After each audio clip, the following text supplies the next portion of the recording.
Greetings, fellow fans. You're tuned into N.O. Harry, presenting to you today, What If Sorting Hat broadcast Harry's 11 years of abuse to every witch and wizard in Britain simultaneously. Show some love by liking and subscribing. Enjoy the story ahead. Chapter 1, The Hat Speaks. The train had smelled like pasties and old wool and something faintly magical that Harry couldn't name, a warm, electric smell, like the air before a thunderstorm but nicer somehow, like the storm was on your side. He'd spent the journey wedged into a compartment with a boy named Ron Weasley who ate like he was afraid the food might escape, and a girl named Hermione Granger who had already memorized their textbooks and wanted everyone to know it. By the time the train pulled into Hogsmeade Station, Harry had eaten more in one sitting than he typically managed in 3 days at Privet Drive, and something in his chest had started doing something unfamiliar and uncomfortable that he eventually identified as hope. He tried not to trust it too much. Hope had a history of going badly for him. The boats across the lake were something else entirely. Harry sat in the prow and watched Hogwarts rise out of the darkness, towers and turrets and hundreds of lit windows stacked against the sky like a city that had decided to become a castle, and for the first time in his life he understood what people meant when they said something took your breath away. It wasn't a metaphor. He actually forgot to breathe for a solid 10 seconds, and Ron had to nudge him because they'd reached the shore and everyone else was already climbing out. "You all right?" Ron asked, not unkindly. "Yeah," Harry said, which was not remotely accurate but was the only word he had. The entrance hall was enormous and lit with torches, and the stone floor was cold even through the soles of his 2 big trainers, Dudley's cast-offs, one size too large and worn thin at the heel. Professor McGonagall, tall and immovable as a marble column in dark green robes, explained the sorting in the clipped tones of someone who had done this approximately 900 times and had no patience for theatrics. Harry barely heard her. He was looking at the doors to the Great Hall, and the sound coming through them, hundreds of voices, hundreds of people who had grown up in this, who had always known it existed, and he was trying very hard not to feel like he was about to be discovered for something. He wasn't sure what. He just always felt that way in rooms full of people. "They say he can do extraordinary things," someone behind him whispered. A girl's voice, hushed and reverent. "Just from love. That's why he couldn't kill him." Harry kept his eyes on the doors. "I heard he came out of the house without a scratch." He hadn't, actually. He'd had a cut on his forehead that had scarred. But nobody ever asked about that part. McGonagall led them through the doors and the Great Hall opened up overhead into a ceiling that wasn't a ceiling at all, it was the night sky, the actual night sky, stars and a half-moon and a scatter of cloud, all of it somehow inside, and the sound of hundreds of voices dropped into a low, charged murmur as the first years filed in. Harry felt every single one of those eyes. He'd been stared at his whole life, but not like this. At Privet Drive, the neighbors looked at him like he was a problem. These people looked at him like he was an answer. He wasn't sure which was worse. The Sorting Hat sat on a 3-legged stool at the front of the hall, looking like something that had been retrieved from the bottom of a very old wardrobe. It was patched and faded and crumpled, and then it moved, the brim opened like a mouth and it sang, a long rambling song about the 4 houses and their qualities, and Harry absorbed approximately none of it because he was trying to figure out what sorting actually meant for him specifically. Whether he'd be told he didn't belong. Whether there was a category for this, for whatever he was. McGonagall unrolled her scroll and began calling names. Abbott, Hannah. A girl with blonde pigtails stumbled forward. The hat fell over her eyes, sat for a moment, and then shouted, "Hufflepuff," and the table on the right erupted. Harry watched. He noted the pattern. Some kids sat under the hat for barely 3 seconds. Others sat for almost a full minute. Nobody's hat started telling the whole room something they'd rather keep private. So far so good. Granger, Hermione. Hermione walked up so fast she nearly tripped on her own robes, sat down, and the hat had barely touched her head before it bellowed, "Gryffindor." She beamed like the sun coming out and walked to the cheering table on the far left, where the red and gold banners hung. Names continued. The crowd thinned. Harry stood near the back with his hands loose at his sides, and he did what he always did when he was nervous: he looked for exits, catalogued faces, and breathed slowly through his nose. Aunt Petunia had called it that creepy staring habit. Harry had always thought of it as staying alive. Longbottom, Neville. A round-faced boy who had already managed to lose his toad twice since King's Cross shuffled to the stool. The hat sat on his head for a long time, long enough that a few people in the hall began to whisper, and then called out, "Gryffindor," with what seemed to Harry like a note of genuine surprise, as though Neville had argued back. Neville hopped down from the stool with the hat still on his head, had to be called back by McGonagall to return it, and walked to the Gryffindor table with his cheeks scarlet. Harry felt a sudden, inexplicable warmth toward him. Malfoy, Draco. The blonde boy Harry had met in Madame Malkin's robe shop, and then again on the train, where he'd said something snide about the Weasleys that Ron had quietly seethed about for the next 20 minutes, Draco Malfoy walked to the stool like he owned the floor beneath it. The hat touched his head and immediately, without a flicker of hesitation, shouted, "Slytherin." Malfoy smiled with every tooth, like this was the correct and inevitable outcome, and went to join the green and silver table where several older students clapped him on the shoulder. The crowd thinned further. Harry was near the front now. "Potter, Harry." The silence that fell was different from every other silence. It had weight. It had history in it. Harry heard it settle over the hall like a blanket thrown over a birdcage, and then the whispering started, urgent, overlapping, his name passed from mouth to mouth like fire jumping between branches. "Harry Potter, the Harry Potter. Look, you can see the scar." He walked to the stool. He kept his chin level. He had learned very young not to hunch, because hunching made itself a target, and he had also learned not to look defiant, because that made itself a different kind of target, and so he had developed a third option, which was simply to be completely, deliberately, utterly present, not performing anything, not hiding anything, just walking like the floor was there to be walked on and the stool was there to be sat on, and that was the whole story. He sat down. McGonagall placed the sorting hat on his head, and the brim dropped over his eyes, and the great hall with its 1,000 candles and its watching faces disappeared. The hat spoke. It spoke directly into his mind, not as a sound but as a presence, something old and dry and knowing settling around his thoughts like dust settling after a disturbance, and Harry had just enough time to think, "Oh, this is odd," before the hat said, "Hello, Harry Potter." And then it went quiet. Not the quiet of something with nothing to say. The quiet of something that had just seen something. The hat had sorted 947 students in its long career. It had touched the minds of the brilliant, the broken, the ambitious, the terrified. It had sorted students who were hiding grief, hiding cruelty, hiding love, hiding fear.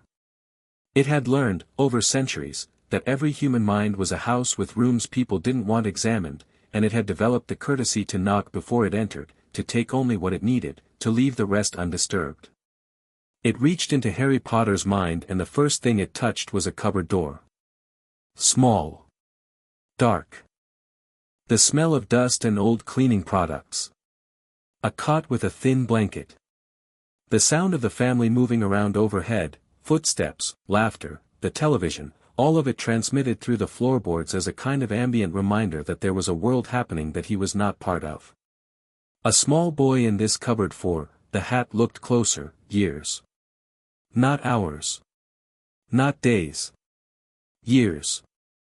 From the time he was old enough to be put somewhere and forgotten about until the time he'd grown too large to fit comfortably and they'd moved him upstairs only because the cupboard had run out of space. The hat moved to the next memory involuntarily, the way your hand pulls back from something hot without waiting for your brain to give the order. A kitchen. A boy, smaller now, younger, perhaps 6, standing on a step stool because he couldn't reach the hob, cooking breakfast. Bacon. Eggs. Doing it carefully, with real skill, because if he got it wrong he would not eat that day and would likely not be able to sit comfortably for the rest of it. The man at the table behind him, enormous, pink-necked, reading a newspaper with the focused contentment of someone whose entire world was exactly as it should be, didn't look up once. Didn't say thank you. Didn't acknowledge that the child cooking his food existed at all until the child made a mistake, dropped a piece of toast, and then the acknowledgement came swiftly and with volume, and Harry had learned. The hat could see this learning, could see the exact cognitive moment where the lesson calcified, that being invisible was much safer than being seen. The hat moved again and found a birthday. Harry's birthday. He was 8. There was no cake. There was no gift. There was the awareness, utterly internalized, matter of fact, not even especially painful anymore because it had long since stopped being a surprise, that this day would pass like every other day, and the only way to get through it without something going wrong was to be very quiet and very useful and to not take up any more space than necessary. There was a birthday for the cousin. 37 presents, and a tantrum about wanting 38. Harry had watched from the corner of the room and had not let anything show on his face. The hat found the letter. Harry was 11 and a letter had arrived, thick parchment, green ink, addressed in a way that should have been impossible, the cupboard under the stairs, and the look on Harry's face when he'd read those words on the envelope, the complicated, devastated, wondering look of a child who had just understood that someone, somewhere, had known exactly where he was and what his life was like, and had done nothing about it, had simply filed the information and used it as a mailing address. The hat stopped. It was ancient. It had seen centuries of human darkness. It had sorted children through wars, through plague years, through the first rise of Voldemort. It had sat on the heads of children with bruises they explained away, children who were hungry, children who were frightened.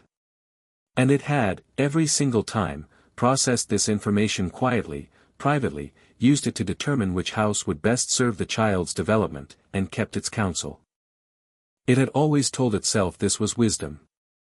That it was not its place. That it sorted, it did not intervene. Sitting on the head of Harry Potter, with 11 years of careful, systematic, deliberate cruelty spread out in front of it like a map, the sorting hat felt something it had not felt in approximately 300 years of continuous existence. It felt ashamed. This child had been known. He had been placed.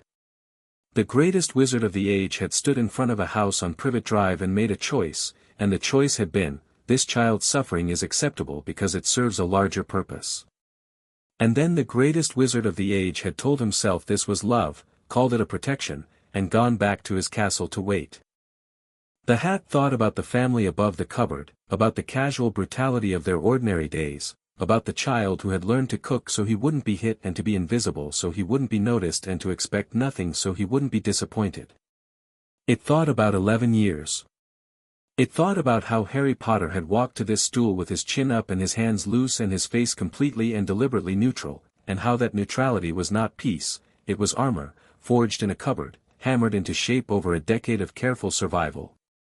It thought, everyone in this country celebrated his survival.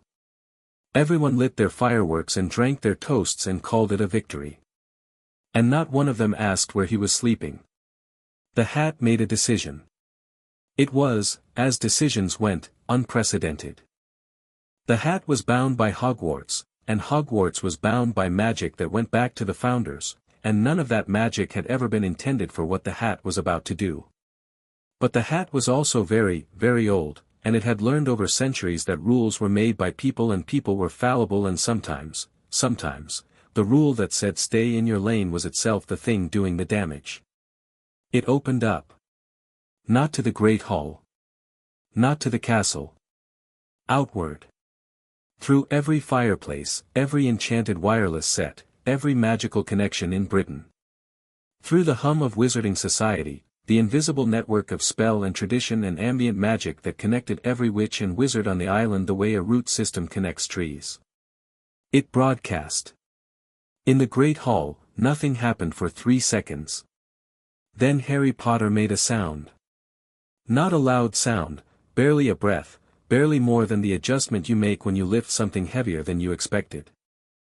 And then his hands, which had been loose and relaxed on his knees, curled slowly into fists.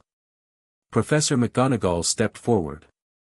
Potter, the hat spoke aloud, not in its usual declaratory bellow, not the single-word house announcement, but in a clear, carrying voice that somehow reached every corner of the hall without seeming to raise itself at all.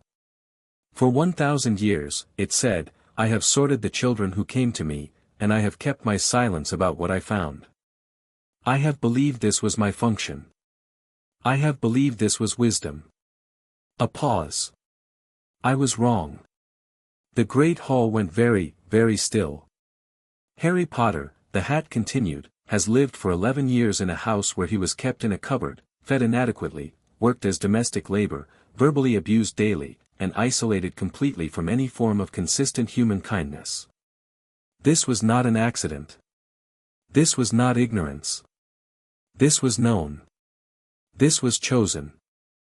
And every witch and wizard in Britain who raised a glass on November 1st, 1981, and called themselves grateful, you are receiving this now.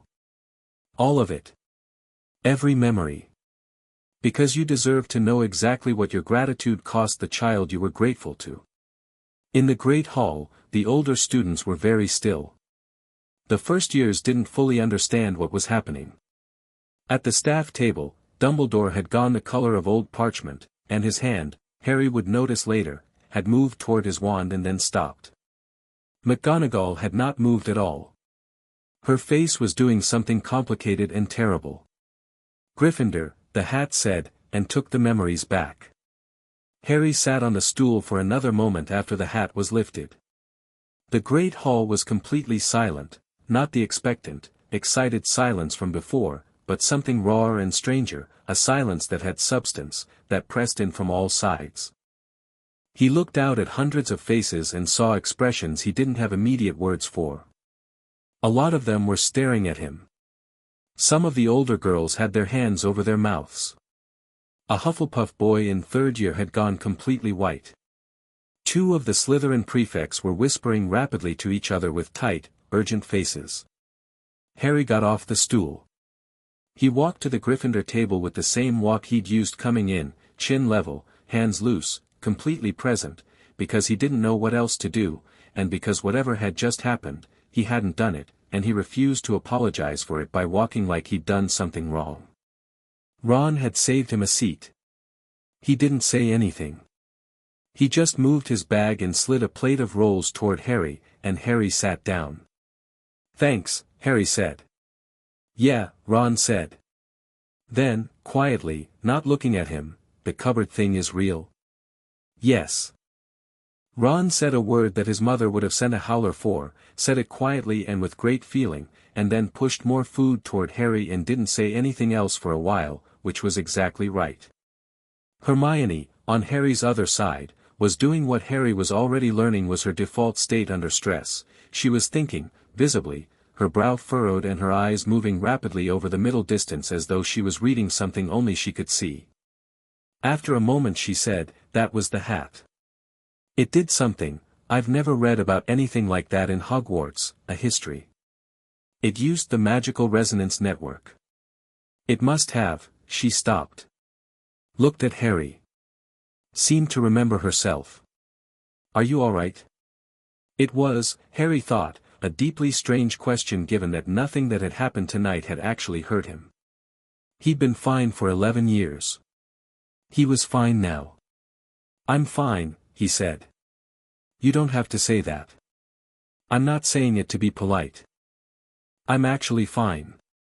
He reached for a bread roll and then stopped, because the sorting feast had appeared on the tables and the smell of it, roast chicken, roast potatoes, peas, gravy, a dozen other things, was so overwhelming that for a moment he just sat with the bread roll in his hand, breathing. Hermione watched him and didn't say anything, which was also exactly right. Up at the staff table, Professor Dumbledore had not stood to make his usual opening remarks. He was speaking quietly with Professor McGonagall, and even from 30 feet away Harry could see that McGonagall was not having whatever conversation Dumbledore wanted to have. She was nodding once, sharp and short, in the way people nod when they are agreeing to end a conversation rather than agreeing with its content, and then she turned away from him and looked out at the hall with the face of someone who has just made a decision and intends to honor it. Her eyes found Harry for a moment, very briefly, and then moved on. Harry ate. He ate a genuinely extraordinary amount, which Ron observed with open approval and Hermione observed with the quietly horrified concern of someone doing rapid nutritional arithmetic. Harry ignored Hermione's concern and absorbed Ron's approval and just ate, because the food was there and it was real and for once nobody was going to take it away from him. The feast ended. Dumbledore stood, finally, and his face was composed, the warm, slightly amused face Harry had seen in the portrait in Magical Me, but something behind his eyes was working very hard to hold the expression in place. "Welcome," he said, "to another year at Hogwarts. I have only a few words before we retire for the evening, nitwit. Blubber. Oddment. Tweak." He sat down, and the applause that followed was thinner than usual. There were students who weren't applauding at all. There were students looking at each other with that urgent, private expression of people who needed to talk and couldn't yet. "He says those words every year," Ron murmured to Harry. "Fred and George reckon it's a test. If you applaud anyway, he knows he can get you to do basically anything." Harry looked at the headmaster. Dumbledore was smiling at nothing in particular, or at everything in general, in the way of a man who has long since become comfortable with being the most important person in any room. "Probably," Harry said. Percy Weasley, Ron's brother and Gryffindor prefect, materialized to lead the first years out of the hall. Harry followed, noting that the other students in the hall were not flowing naturally back to their dormitories, they were clustering, leaning together, the same urgent whispering he'd seen at the Slytherin table spreading now to every house, every year. A sixth-year Hufflepuff girl had tears running openly down her face. A group of Ravenclaw boys were gathered around one of their number who had gone completely rigid and pale, and another was talking to him in a low, rapid voice. Harry walked past all of it and followed Percy and the moving staircases. The fat lady's portrait swung open. "Caput Draconis," Percy announced, and ushered them through. The Gryffindor common room was warm and round and red and gold, and it smelled like old parchment and fireplace ash, and Harry stood in the middle of it with 20 other first years and looked at the fire and thought, "I live here now. Not I'll live here for a while. Not until they find a reason to send me back." He had a bed in a dormitory upstairs with his name on the list, he had seen the list in McGonagall's hand when she'd called roll, and he would be here in September next year and the year after that, and for the first time in his life the word home was associated with a place that was not also a place of suffering. "You're doing it again," Ron said from behind him. "Doing what?" "The thing where you go very still and look at nothing." "I was looking at the fire." "Your eyes weren't focused." Ron came to stand beside him, hands in his pockets, looking at the fire too. "My mum's going to have kittens," he said conversationally. "When the hat did that thing. Whatever it did, it went out to everyone, didn't it?" "Everywhere." "I think so," Harry said. "Dad'll be at the ministry late tonight, then. And probably tomorrow." Ron paused. "You knew that it went everywhere?" Harry thought about it. He'd felt something when the hat was on his head, a reaching outward sensation, something broadcasting, the way you feel a radio frequency shift. He'd understood what was happening in a dim way. He hadn't stopped it. It hadn't occurred to him to try. "Yeah," he said. Ron nodded. "Good," he said, with a flat certainty that surprised Harry enough to make him look over. Ron's ears were red, and his jaw was set, and he looked about 16 years old in his determination. "I mean it." "Good." "Someone should've," he stopped. Rubbed the back of his neck. "Nobody told us. I mean, we all knew about you, Mum talks about you like you're, you know. But nobody said. Nobody said what it was actually like." Harry looked back at the fire. "Nobody asked," he said, and it wasn't bitter when he said it, just factual. Something observed and filed away. Ron had nothing to say to that, which was fine. Neither did Harry. They stood at the fire a while longer, and the other first years moved around them, and somewhere outside the castle walls the wizarding world was very loudly, very urgently, coming completely apart. Neville Longbottom came to stand at the fire too, on Harry's other side, without saying anything. He just stood there with his hands folded in front of him, looking at the flames. After a moment, he said, "My Gran's going to need to sit down."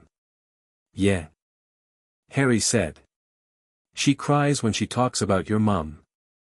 "Your parents. What happened to them?" He stopped. "She'll be upset." Harry thought about Mrs. Longbottom, who he didn't know, being upset somewhere in England. He thought about all the people who were being upset right now. All the people who had lit fireworks on November 1st, 1981, who were now sitting in their living rooms or at dinner tables or around their fires, holding the images the hat had sent them, the cupboard, the kitchen, the birthdays that weren't, the letters addressed to the cupboard under the stairs, and being upset. He felt something move through him. Not anger. Not quite. Something older and less clean than anger. "Tell her she doesn't need to be upset on my account," Harry said. "Tell her to think about what she does about it instead." Neville looked at him. Something in his face shifted, the round, worried, apologetic expression reconfiguring itself into something more steady, more attentive. "Yeah," he said. "I will." The dormitory was up a spiral staircase, 7 four-poster beds with red and gold hangings, each one with a trunk at its foot. Harry's trunk was there. His name was on a small card on the bedpost. He sat on the edge of the bed and put his hands on his knees and breathed. He was not thinking about Privet Drive. He was thinking about tomorrow, and the day after, and the year that stretched ahead of him, and the fact that somewhere in this castle there was an old man who had known about that cupboard and had made a calculation and had made it calmly, and who would almost certainly try to talk to Harry about it in the way of a man who had explanations and believed explanations were the same as apologies. Harry took off his glasses, set them carefully on the bedside table, and lay back on the bed that was his, in the room that was his, in the castle that was his to live in for 7 years. He thought, let him try. He was asleep inside 10 minutes, and he slept deeply and without dreaming, the untroubled sleep of someone who had just, without entirely meaning to, changed everything, and was not afraid of what that meant. In the great hall below, Professor McGonagall sat alone at the staff table after everyone else had gone, with a glass of water she wasn't drinking, staring at the space where the sorting stool sat in the middle of the floor. She had warned him. October 31st, 1981, no, November 1st, 1981, because the warnings had come after, when she'd stood on a perfectly ordinary street in Surrey with a cat's instincts for wrong and watched a pink and grey giant deliver a sleeping child to people who were already wrong for him, and she had said so. She had said it plainly. "I've been watching them all day and I don't like it." Dumbledore had been kind about overruling her. He was always kind. That was part of the problem. And she had let it go. She had taken her reservations and her instincts and she had put them in the filing cabinet of things Albus has explained, and she had taught her classes and attended her meetings and been a good soldier for 10 years, and meanwhile a child was in a cupboard 3 hours away being systematically ground down to a size that wouldn't inconvenience anyone. She picked up the glass and set it down again. The hat sat on its stool, crumpled and quiet, looking entirely pleased with itself. "You'll have caused quite a storm," she said to it. "Yes," said the hat, and its voice in the empty hall was small and raspy and completely unapologetic. "I expect so." Was it the right thing? The hat was quiet for a moment. "Then, ask me in 10 years. But it was the honest thing. I've been silent for far too long about far too many things because silence was easier than consequence." Another pause. The boy needed someone to speak for him. "I had the loudest voice available." McGonagall stood. Straightened her robes. Her expression was the same immovable expression it always was, but behind it, something had shifted. Some long-held tension, some 10-year habit of deference, had quietly come apart. "Tomorrow," she said, to herself as much as to the hat, "is going to be very complicated." She walked out of the great hall, and her footsteps echoed off the stone, and the candles guttered out one by one, and the enchanted ceiling showed clouds moving fast across a half-moon, and Hogwarts settled into the particular, listening quiet of a building that knows something has changed. Across Britain, 1,000 witches and wizards were not sleeping. In the Weasley house, Arthur Weasley had already fled to work. Molly sat at her kitchen table with the wireless on but not listened to, her hands wrapped around a mug of tea, and the images the hat had sent her, the cupboard, especially the cupboard, the small boy in the cupboard, moved through her like a physical sickness. She had known Dumbledore her whole adult life. She had trusted him the way she trusted gravity. She was revising that trust now, rapidly and painfully, the way you rev more actions right the next chapter now. Chapter 2, the morning after the owls started at dawn. Harry was already awake, old habit, the kind that gets into your bones when you've spent years listening for footsteps, calibrating the difference between Uncle Vernon's heavy tread and the lighter, quicker step that meant Aunt Petunia was up and there were things to be done. He lay in the dark of his four-poster with the curtains drawn and listened to the castle waking up around him, the distant sound of the lake, the settling of old stone, and then, beginning quietly and building rapidly, the sound of wings. A lot of wings.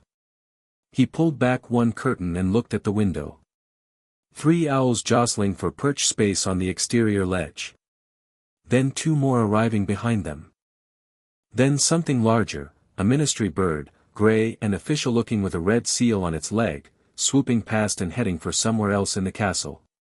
Ron sat up in the next bed, hair arranged vertically by sleep, and blinked at the window.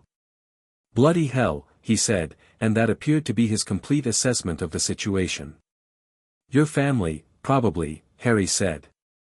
"Mum, definitely." Ron rubbed his face. "She'll have written 6 inches before she got to the end of her first cup of tea."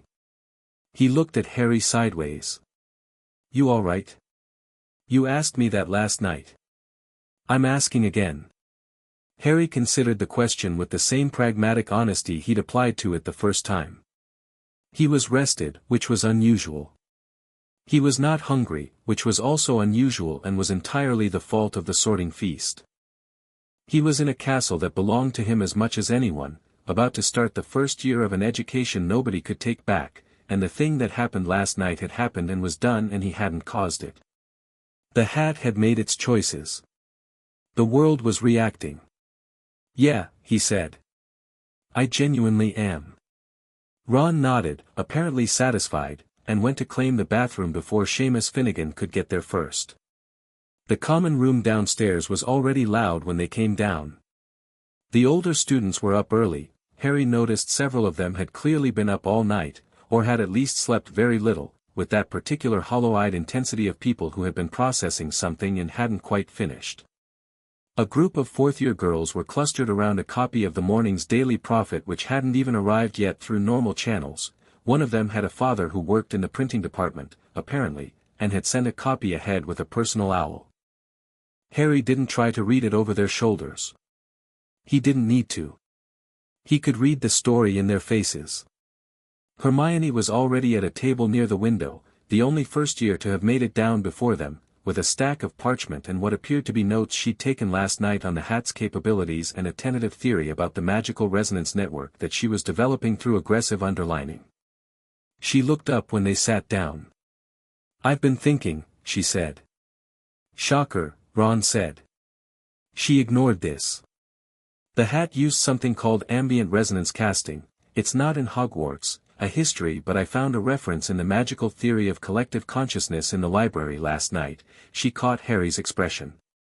"I went to the library after everyone went to bed. The point is, it's extraordinarily rare. The kind of magical output required to push a broadcast through an entire nation's worth of enchanted objects simultaneously is, well, it's staggering. The hat is obviously very powerful by virtue of being 1,000 years old and carrying the enchantments of all 4 founders, but the signal must have been amplified somehow." She stopped. Looked at Harry. Harry was buttering a piece of toast. He looked back at her. "What?" he said. "Harry," she said, very carefully, in the tone of someone approaching a conclusion they're not sure how to phrase, "when the hat is on your head, it's in contact with your magical core. Not using it, just in contact. Like a conductor touching an instrument. And if your magical core is," she stopped again. Strong, Ron supplied, not looking up from his porridge. I was going to say unusual, Hermione said. You were going to say both, Harry said. He bit his toast. I know what I am.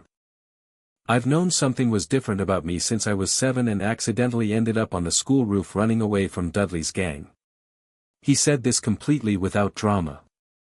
The hat used what was available. Fine. I'm not bothered. Hermione stared at him for a moment with an expression that suggested she had a great deal more to say about this and was making a strategic decision to file it for later. Right, she said. Fine. She made a note on her parchment. The owls arrived properly with breakfast, a cascade of posts that descended on the Gryffindor table in a way Harry had never seen described in any of his wizarding books, because what the books described as a normal morning post looked nothing like this. This was a deluge. Every student at the table seemed to be receiving multiple letters at once. 2 howlers arrived immediately, red envelopes that thrashed and writhed in their recipients' hands, and one of them, belonging to a third-year boy Harry didn't know yet, managed to escape its owner and explode near the salt shakers, releasing a furious maternal voice that filled the entire common room for 15 seconds. Ron received 2 letters. One from his mother, which was 3 sheets of close-written parchment and left Ron's expression cycling through several distinct phases. One from his father, which was a single sheet and much more carefully worded, with sentences that stopped and started in the way of a person choosing their words under professional constraint. Dad says the ministry's in emergency session, Ron reported. They started at midnight. Fudge came in his pajamas. He paused. Dad sounds, I don't know. Like he's upset but trying not to say things he shouldn't say at work. What does your mum say? Harry asked. Ron glanced at him. She says, He looked at the letter again. She says she's sorry.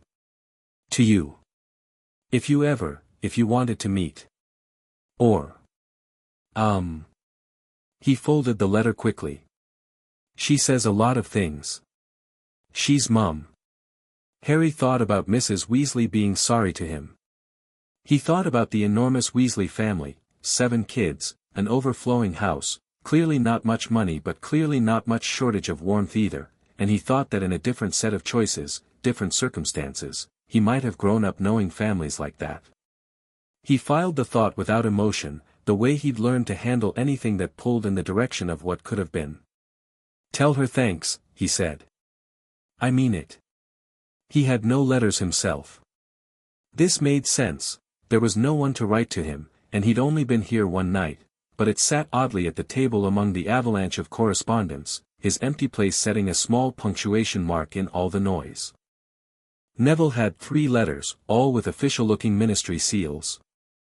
He opened the first one and read it with a face that went progressively more complicated, then folded it neatly and put it in his pocket and didn't open the others. Gran? Harry asked. Ministry, Neville said. Welfare inquiry. They're going to do something official. An investigation. He looked up. About you. Where you lived. I know, Harry said. Is that okay? That they do that? Harry looked at him. An investigation into what Dumbledore knew and when. Yeah, Neville.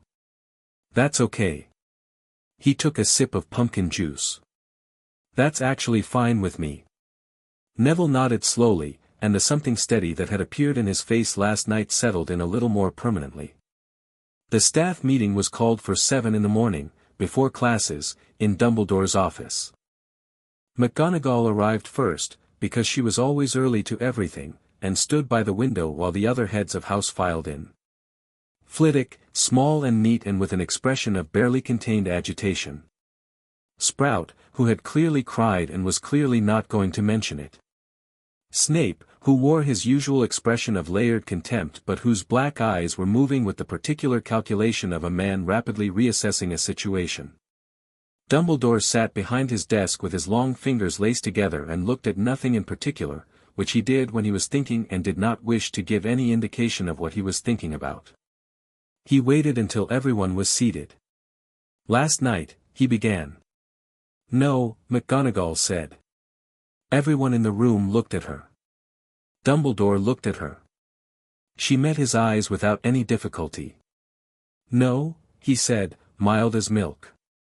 I will not sit here and let you frame this as something that happened to us, she said. I'd like to be very clear about that from the start, Albus. The hat broadcast information about a child who was in our care, or should have been in our care, because the reality of that child's life was severe enough that a 1,000-year-old sentient magical artifact decided ordinary protocol was insufficient. She paused to let that sit. That is the conversation we need to have. Not damage control. Not narrative management. That. The silence that followed had weight and texture. Snape said, unexpectedly and with no particular inflection, she's right. Several sets of eyes moved to him in surprise. Snape appeared unmoved by this. He looked at Dumbledore with an expression that was not quite accusation and not quite anything else, and said, the Potter boy. Lily's son. He was at Privet Drive for 10 years. 11, McGonagall said. 11 years. Snape said it flatly, as though verifying data. Something moved across his face very quickly and then was gone. And the nature of the conditions in that house. Was that known? Specifically?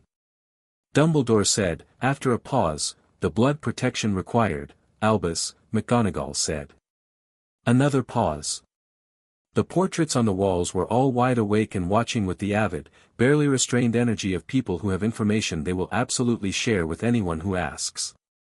There were monitoring enchantments on the house, Dumbledore said, and his voice had lost some of its usual warmth.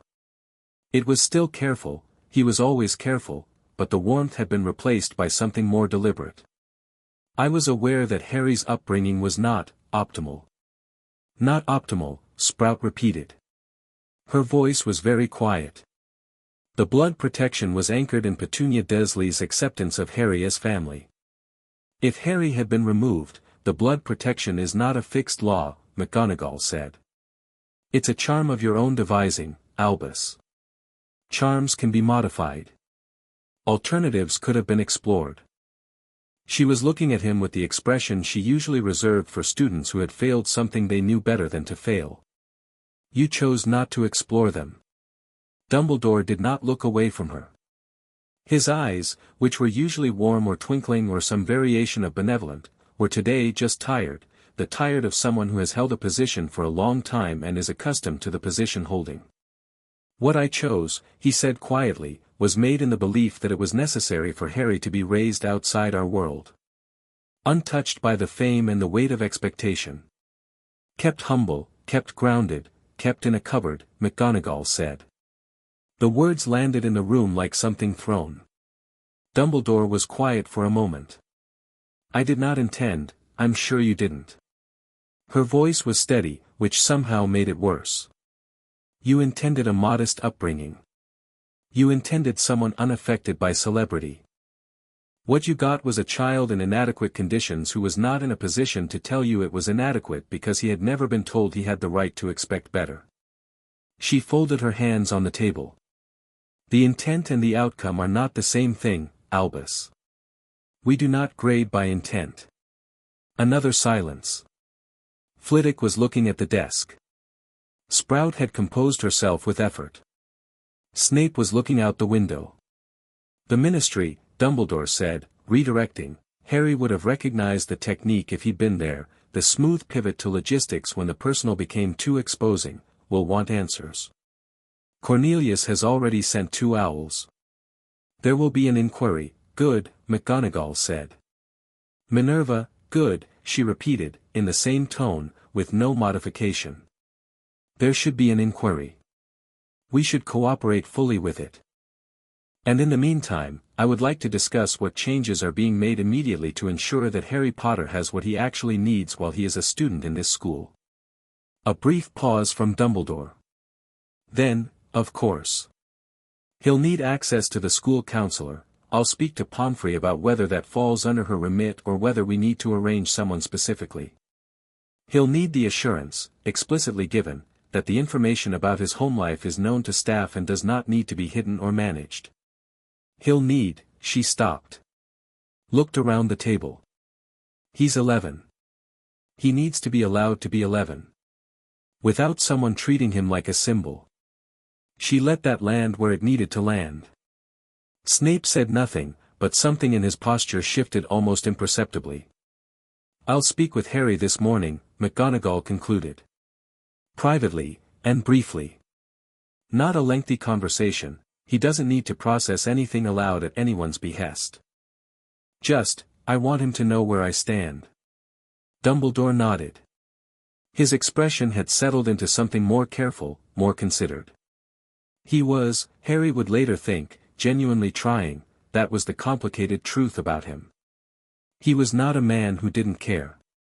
He was a man who had decided, a long time ago, that caring efficiently was more important than caring cleanly, and that belief was very hard to argue him out of because it had worked so many times. It had worked for decades. It had worked for everyone except the small particular person who was paying the cost. There will be reporters, he said. Rita Skeeter has already filed for access to the school. Denied, McGonagall said immediately. She has contacts at the ministry, then she can speak to the ministry. She will not speak to Harry. Not this week, not this month, not without his explicit and uncoerced consent and a full member of staff present. She looked at Dumbledore with a finality that left no gap for negotiation. He is not a story. He is a student. She stood, smoothed her robes, and walked out. The other heads of house followed quickly. Snape was last. At the door, he stopped without turning around. The monitoring enchantments on the house, he said. What exactly did they monitor? Dumbledore said, his general welfare. And they didn't flag, they flagged that he was alive and that the blood protection held. A pause. The parameters were perhaps insufficiently specific. Snape said nothing for a long moment. I see, he said at last, and walked out, and his robes snapped behind him in a way that communicated everything his voice was not saying. McGonagall found Harry before breakfast ended, appearing at the Gryffindor table with the focused directness of someone on a specific errand. She bent down slightly, she was very tall, and said quietly, a word before your first class, Potter. My office. 10 minutes. Yes, Professor, Harry said. He finished his toast, told Ron and Hermione he'd meet them in the corridor, and followed the route he'd memorized last night from the rough map Hermione had drawn on a napkin because Hogwarts, a history had one but it wasn't detailed enough for her purposes. McGonagall's office was off the Transfiguration corridor, small and orderly and slightly cold, with tartan-edged curtains and a desk clear enough to eat off of. She was already behind it when he arrived, and she gestured to the chair in front of the desk, and Harry sat. She looked at him directly. Not the way adults usually looked at him, not appraising, not performing concern, not angling for information. Just straight. I want to say 2 things, she said. Briefly. And then I want you to go to your classes and have a normal day to the greatest extent possible. Do you understand? Yes, Harry said. First. I am aware of the conditions of your upbringing. I was aware of some of it before last night and the rest was made clear by the Hat's broadcast. I want you to know that I warned Professor Dumbledore on the night you were placed with the Dursleys that I did not believe it was a suitable arrangement, and that I should have pursued that concern more aggressively than I did. I didn't. I should have. She paused. Not performing regret, just stating a fact with the same brisk clarity she'd used to state that his Transfiguration homework was late. I am sorry for that. Harry looked at her. Okay, he said. Second. You are a student here. You have the same rights and protections as every other student here, and more importantly, you have the same right to be ordinary as every other student here. Anyone who treats you as a curiosity or a symbol or a story will deal with me. That includes other students, members of staff, and, she met his eyes, it includes the headmaster, should that become necessary. A beat. Are you clear on that? Harry was quiet for a moment. Something in the offer, its directness, its specificity, its complete lack of sentimentality, was the most genuinely comforting thing an adult had ever said to him. Not "I'm sorry your life was hard." Not "you're so brave." Just, "You have rights, here is what they are, I will enforce them." "Yes," he said. "Thank you, Professor." "Good."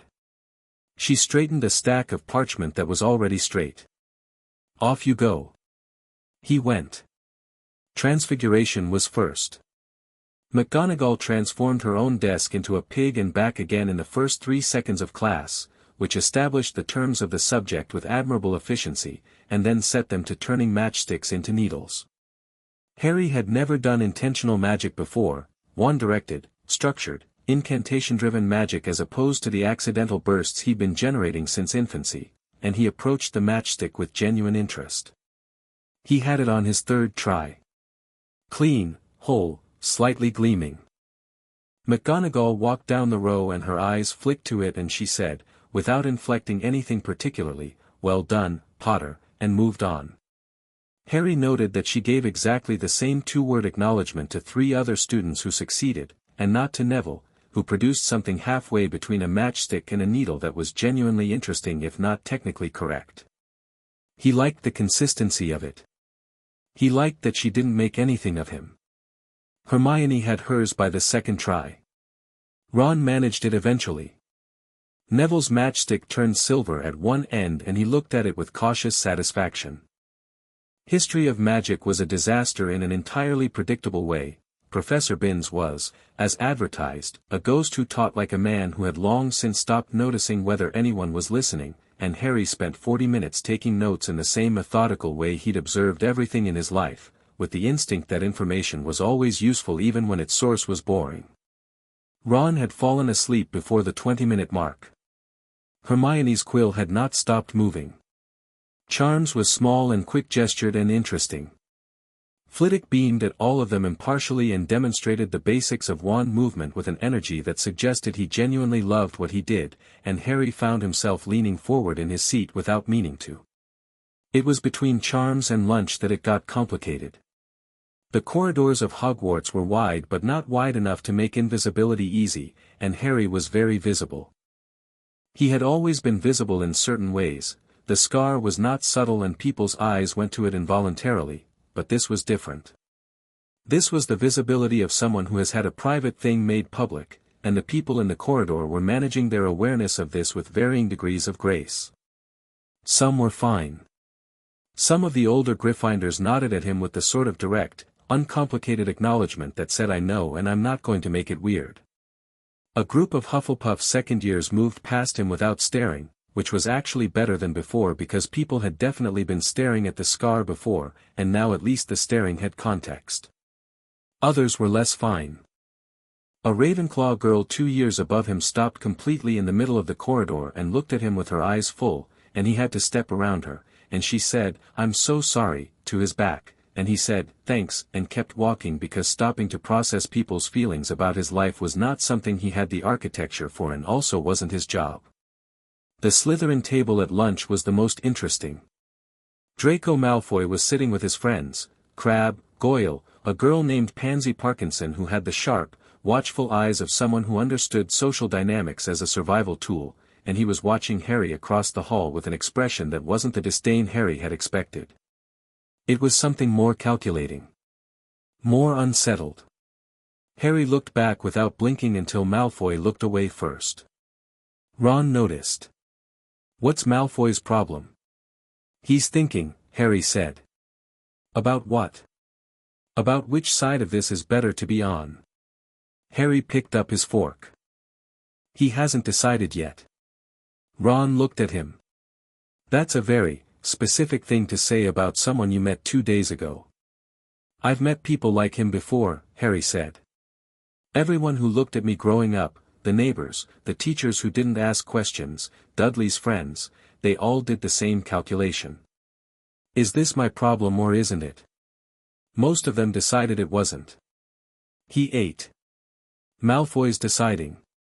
I can see him doing it. Hermione was looking at him with her brow furrowed in the thoughtful concerned way she had. Harry, she said, do you do that with everyone? The reading people thing? Mostly, he said. And? With us? He looked at her. He looked at Ron. Then, you're both exactly what you look like, he said. That's rarer than you'd think. Something warm and slightly awkward happened to both of their expressions simultaneously. Ron went back to his shepherd's pie. Hermione wrote something on her parchment that Harry strongly suspected was not charms-related. The afternoon held its own problem in the form of Professor Quirrell. Defense against the dark arts, or rather, the professor who taught it, made the back of Harry's neck prickle the moment he walked into the classroom. The prickling was not metaphorical. It was a physical sensation, a specific warmth that sat at the base of his skull and throbbed with something that was almost pain but not quite. He had felt it before, occasionally, in ways he'd never been able to explain. But never this strongly. Quirrell was nervous. This much was obvious and had apparently been obvious to older students for some time, which explained their general lack of respect for the class. He dropped his notes twice before getting through roll call. He startled at a noise from the corridor. His turban sat on his head at an angle that, in some lights, made the back of his skull look oddly shaped, oddly heavy. Harry watched him throughout the lesson with the full force of his attention, which was considerable.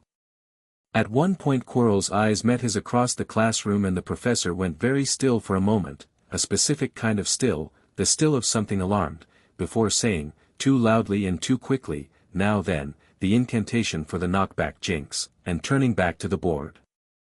Harry wrote down the incantation. He also wrote, on a separate piece of parchment, something wrong with Quirrell. The turban. He folded it and put it in his pocket and said nothing about it to Ron or Hermione. Yet. The evening settled into the common room like a slow exhale, the fire, the hum of first homework, the sound of older students moving around. Harry sat at a table with his textbooks open and worked through transfiguration theory and charms incantations with the systematic focus he developed years ago, when homework was the only thing at Privet Drive that was entirely his, that nobody could take away from him or do worse in front of him or punish him for doing well at. He was midway through the theory section of the Standard Book of Spells, grade 1, when a shadow fell over his table and he looked up. Percy Weasley. In prefect mode, which Harry was already able to identify as his default and possibly only mode. Potter, Percy said, in the tone of someone delivering official information. Professor Dumbledore's office. He'd like to see you. Harry looked at him for a moment. Then looked back at his textbook, carefully turned down the corner of the page. Hermione made a small horrified noise, closed it, and stood. Now, he said. If you would, Percy said. Ron was watching. Hermione was watching. Neville, from across the table, was watching. Harry picked up his bag. What's the password? He asked. Percy blinked. He said you'd be escorted. I'll find it myself, Harry said. Thanks, Percy. He walked out before Percy could formulate a response, navigated 2 staircases and 1 moving corridor from memory, and found the stone gargoyle at the base of Dumbledore's office tower in 7 minutes, which was faster than it probably should have been, which told him something useful about himself he filed away for later. He stood in front of the gargoyle for a moment. Sherbet lemon, he said, because he'd heard Hermione mention it was the headmaster's preferred confection and it seemed like a reasonable guess. The gargoyle moved aside. Harry went up. The office was extraordinary. He registered that even with everything else, the sheer accumulated presence of the space, the whirring silver instruments on every surface, the portraits, the phoenix watching him from its perch with intelligent amber eyes. He came up the spiral staircase and Dumbledore was already looking at the door when he entered, which meant he'd been listening for footsteps. Good. They were both paying attention, then. Harry, Dumbledore said. He gestured to the chair. Please, sit. Harry sat.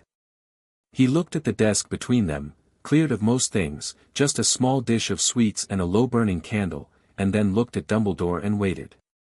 "I imagine," Dumbledore said, "that today has been quite extraordinary." "Parts of it," Harry agreed. "How are you feeling?" "Fine," Harry said, and let the simple honesty of it sit between them without elaboration. Dumbledore looked at him for a moment with eyes that were calculating behind their warmth. "You are a remarkable young man," he said. "To face this day with such, Professor," Harry said. Dumbledore stopped. "I don't need that," Harry said. "You don't have to tell me I'm remarkable. That's not why I'm here." He settled back slightly in the chair. "What did you want to tell me?" A small pause. Behind Dumbledore's expression, something recalibrated. "Very well," he said. "I wanted to speak with you about last night's events and their potential effect on your time at Hogwarts. The Ministry will likely send investigators. You may receive pressure from various parties to speak publicly about your upbringing. I want you to know that you have no obligation." "I know I don't," Harry said. "And that I will do everything in my power to ensure your privacy and comfort." "I know you will," Harry said. "I also know that you knew what Privet Drive was like." He said it without accusation, without heat, with the same factual directness he'd used to state that it was currently Tuesday. He wasn't performing composure. He was composed. Not every detail, maybe. But enough. Dumbledore was quiet. "I'm not angry at you," Harry said, and meant it, and watched that land with more impact than anger would have. "I don't think anger is the right thing here. I think the right thing is to understand clearly what happened and why and make sure it doesn't happen again." He met the older man's eyes. "I think you believed what you did was necessary. I think you were wrong. I think if you'd asked me, if anyone had asked me, I could have told you that the blood protection, or whatever it was, wasn't worth what it was costing. But nobody asked." Dumbledore said, quietly, "You were a child." "I was a child who could have survived somewhere else," Harry said. "Plenty of children survive without blood protections. They just needed someone to want them. The Dursleys didn't want me. That was the variable that mattered." He paused. "I think you know that now." The phoenix on its perch made a low sound. Dumbledore looked at his desk. "I am sorry, Harry," he said, and it had the quality of something said with care rather than ease, something paid for. Harry looked at him for a moment. "Okay," he said. "I hear that." He stood. "Can I go? I've got Transfiguration homework." Dumbledore looked up, and for just a second, the extraordinary thing was visible: surprise. Genuine surprise, the kind produced by an outcome completely outside the expected range. He had prepared, Harry understood, for grief. For anger. For a child who needed comforting or managing. He had not prepared for an 11-year-old who had processed the situation, stated his position, accepted the apology on its merits, and was now prioritizing homework. "Of course," Dumbledore said. Harry went back down the stairs and through the gargoyle and along the corridor, and the back of his neck prickled, very faintly, in the direction of the 4th floor, in the direction he would eventually learn held a locked corridor and something that smelled, faintly, to his specific and unusual senses, of concealment. He noted it and went back to Gryffindor Tower and finished his homework, and the fire crackled, and the common room hummed around him, and at 9 o'clock Ron fell asleep in an armchair mid-conversation and had to be prodded awake by Hermione, who then handed him a list of their Transfiguration homework that she had organized by difficulty and annotated with cross-references to the theory chapter. "You didn't have to do that," Ron said. "I know," she said, in a tone that did not invite further comment. Harry looked at both of them. He looked at the fire. He thought about McGonagall's two things, stated briefly and directly. He thought about Dumbledore's face in the moment of being told, by an 11-year-old, that his apology had been received and assessed on its merits. He thought about the Ministry in emergency session, and Sirius Black somewhere in Azkaban with feelings Harry couldn't imagine, and Rita Skeeter being told she couldn't have access to him, and Molly Weasley writing 3 sheets of parchment before her first cup of tea. He thought, the world changed last night. They all know. They can't unknow it. And then he thought, with the quiet practical clarity that was his most essential quality, right. What do we do with that?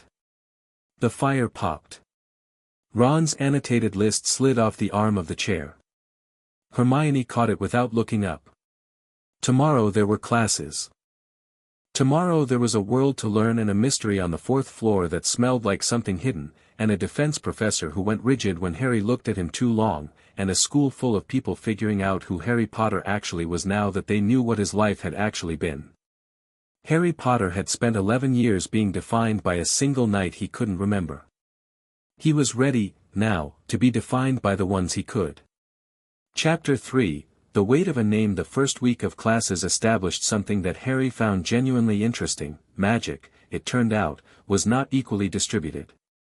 Not in the obvious ways, not in the ways the wizarding world talked about it, with its pure blood assumptions and its blood status calculations and its complicated social architecture built on the idea that lineage determined power.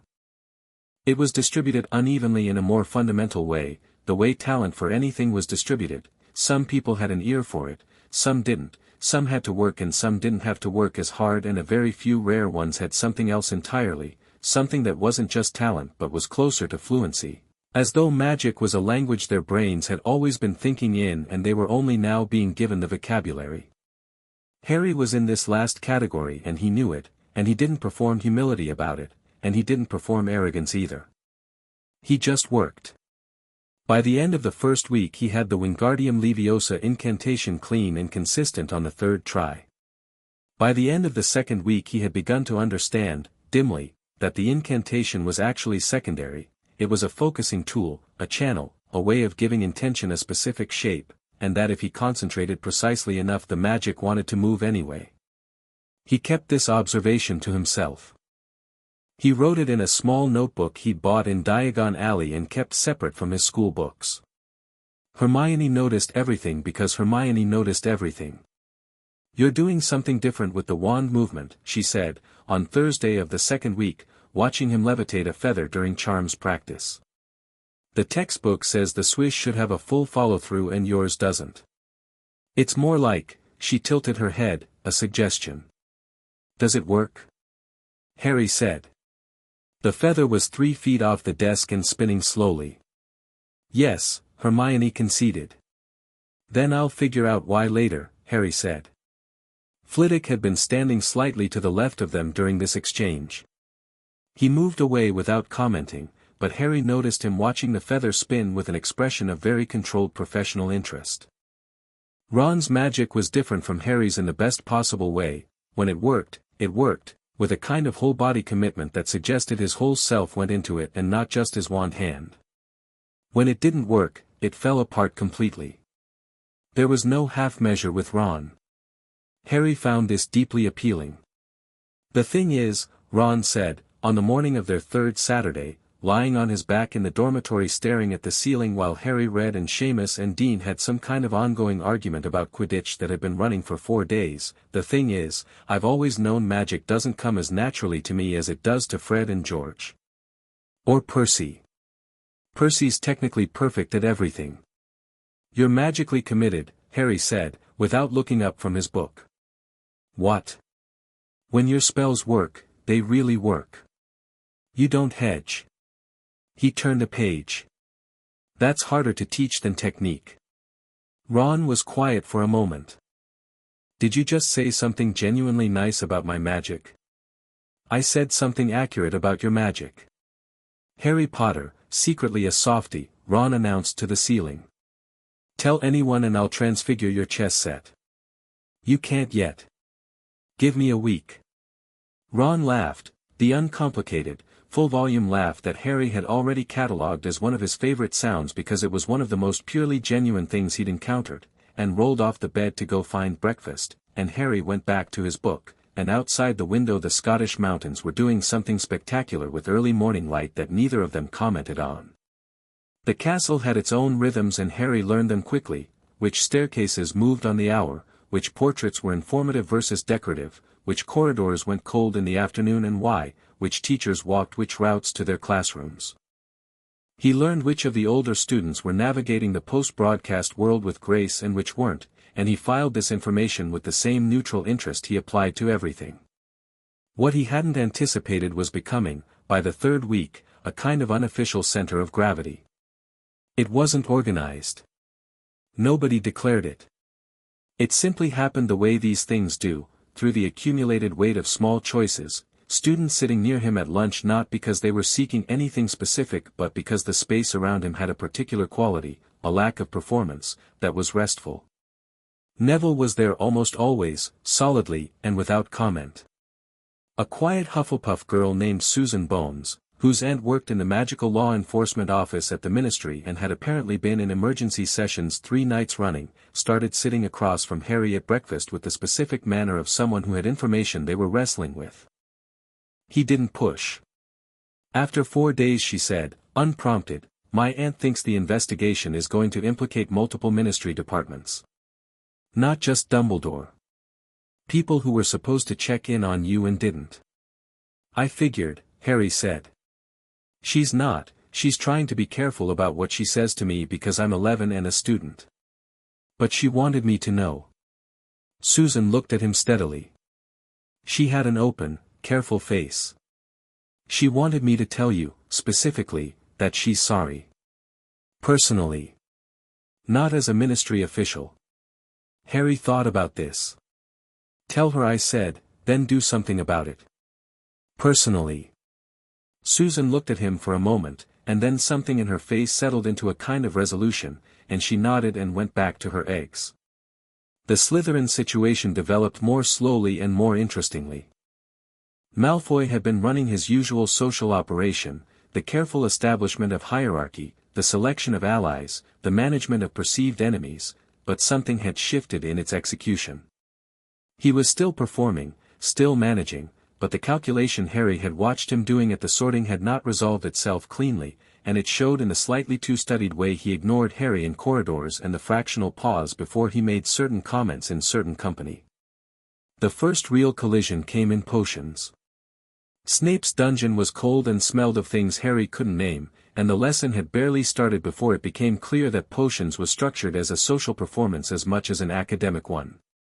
Snape moved through the room with the ease of someone who had established every dynamic in this space and could adjust any of them at will, his voice carrying the specific flat quality of someone who had long since stopped needing to raise it to be heard.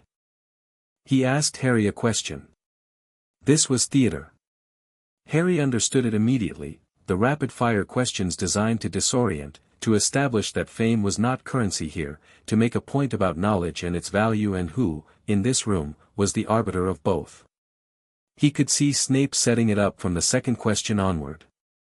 What would I get if I added powdered root of asphodel to an infusion of wormwood? Harry had read his potions textbook.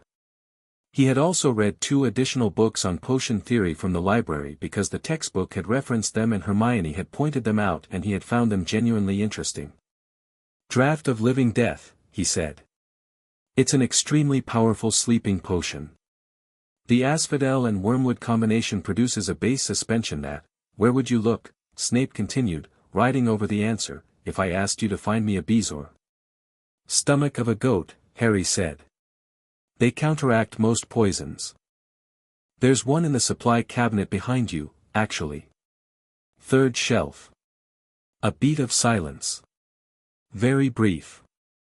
And what, Snape said, very quietly, is the difference between monkshood and wolfsbane? They're the same plant. Also called aconite. You probably know that, though. That felt like a test question. The dungeon went very still. Malfoy made a sound that might have been a laugh, quickly suppressed. Snape looked at Harry for a long moment. His expression did not change in any way that most people could read. Harry, who had spent 11 years reading faces for danger, read something more interesting than anger. He read the recalculation, the adjustment of expectation, the thing that looked like contempt but was actually a more complicated version of what Flitwick had done with the feather. 5 points to Gryffindor, Snape said, very flatly, and moved on. Hermione stared at Harry. Harry uncapped his inkwell and wrote the date on his parchment and waited for the practical component to begin. Malfoy caught him after class, in the corridor outside the dungeon, in the specific way that people catch people when they want to say something that isn't quite a confrontation and isn't quite a conversation. His two companions were there but hung back, a staging choice Harry noted. "Potter," Malfoy said. "Malfoy," Harry said, and kept walking, not stopping but not actively dismissing either. Malfoy fell into step beside him. This was apparently not the response he'd planned for, because he recalibrated visibly before saying, "That thing with Snape." Most people take a term to realize he does that. "It was obvious from the third question," Harry said. "I know. I'm saying most people don't notice." He paused. "You're different than I expected." Harry glanced at him. "What did you expect?" "I don't know." Someone who, Malfoy seemed to locate a word carefully, needed it. The whole story. Someone who needed people to know and to respond and to make it about them. Harry looked at him more carefully now, turning the full attention on him. Malfoy bore it without flinching, which went up in Harry's estimation slightly. "I didn't want the story out," Harry said. "The hat made that choice. I'm not apologizing for it. But it wasn't a play for sympathy." "I know," Malfoy said. And then, surprising Harry enough to make him slow slightly, "My father's very angry about the ministry situation. He thinks it creates instability." He said it in the tone of someone delivering information rather than expressing agreement. "I think he's mostly worried about what it means for his position." Harry looked at him. "What do you think it means?" Malfoy was quiet for a moment. They were at a junction now, one way went to the Gryffindor common room, the other to the Slytherin dungeons. They both stopped. "I think," Malfoy said, with the particular careful precision of someone very young being very honest, "that a lot of things that people said were done a certain way for good reasons weren't actually done for good reasons. And the people who knew they weren't good reasons let it happen anyway because it was convenient." He looked at Harry with grey eyes that were more complicated than his 11-year-old face probably wanted them to be. "That's what my father's actually scared of. Not instability. Accountability." Harry looked at him for a long moment. "You should come to lunch at the Gryffindor table sometime," Harry said. Malfoy blinked. Genuine blink, unguarded, slightly startled. "I'm in Slytherin. There's no rule against where you sit at lunch. I checked." Harry turned toward his corridor. "Think about it." He walked away, and behind him there was a long silence, and then the sound of Malfoy walking in the direction of the Slytherin dungeons, and Crabbe saying in his slow voice, "What was that about?" and Malfoy saying, "Nothing," in the tone of someone things are very much about. Ron was waiting at the junction, leaning against the wall with his arms folded. "I could see that whole conversation from here," he said. And I have no idea what to do with you," Ron said, but he was smiling, and it was real, and they walked to the common room together. It was Neville who found him at the library on a Wednesday evening in week 4. Harry had been there since dinner, working through intermediate defensive theory which was technically not a first-year text but which the library allowed him to borrow because Madame Pants had, after a brief assessment of his library usage, apparently decided he could be trusted with advanced materials. He was particularly interested in the chapter on magical instinct responses, which described the phenomenon of accidental magic as a forerunner of what the text called reactive channeling, the capacity, in very few witches and wizards, to channel magic in response to threat or strong emotion without conscious direction or incantation. Neville sat down across from him with a book of his own and didn't interrupt. They worked in silence for 20 minutes, which was the kind of silence Harry appreciated most, purposeful, companionable, without obligation. Eventually Neville said, "My Gran wrote me again." Harry looked up. "The ministry letter?" "She went in for questioning.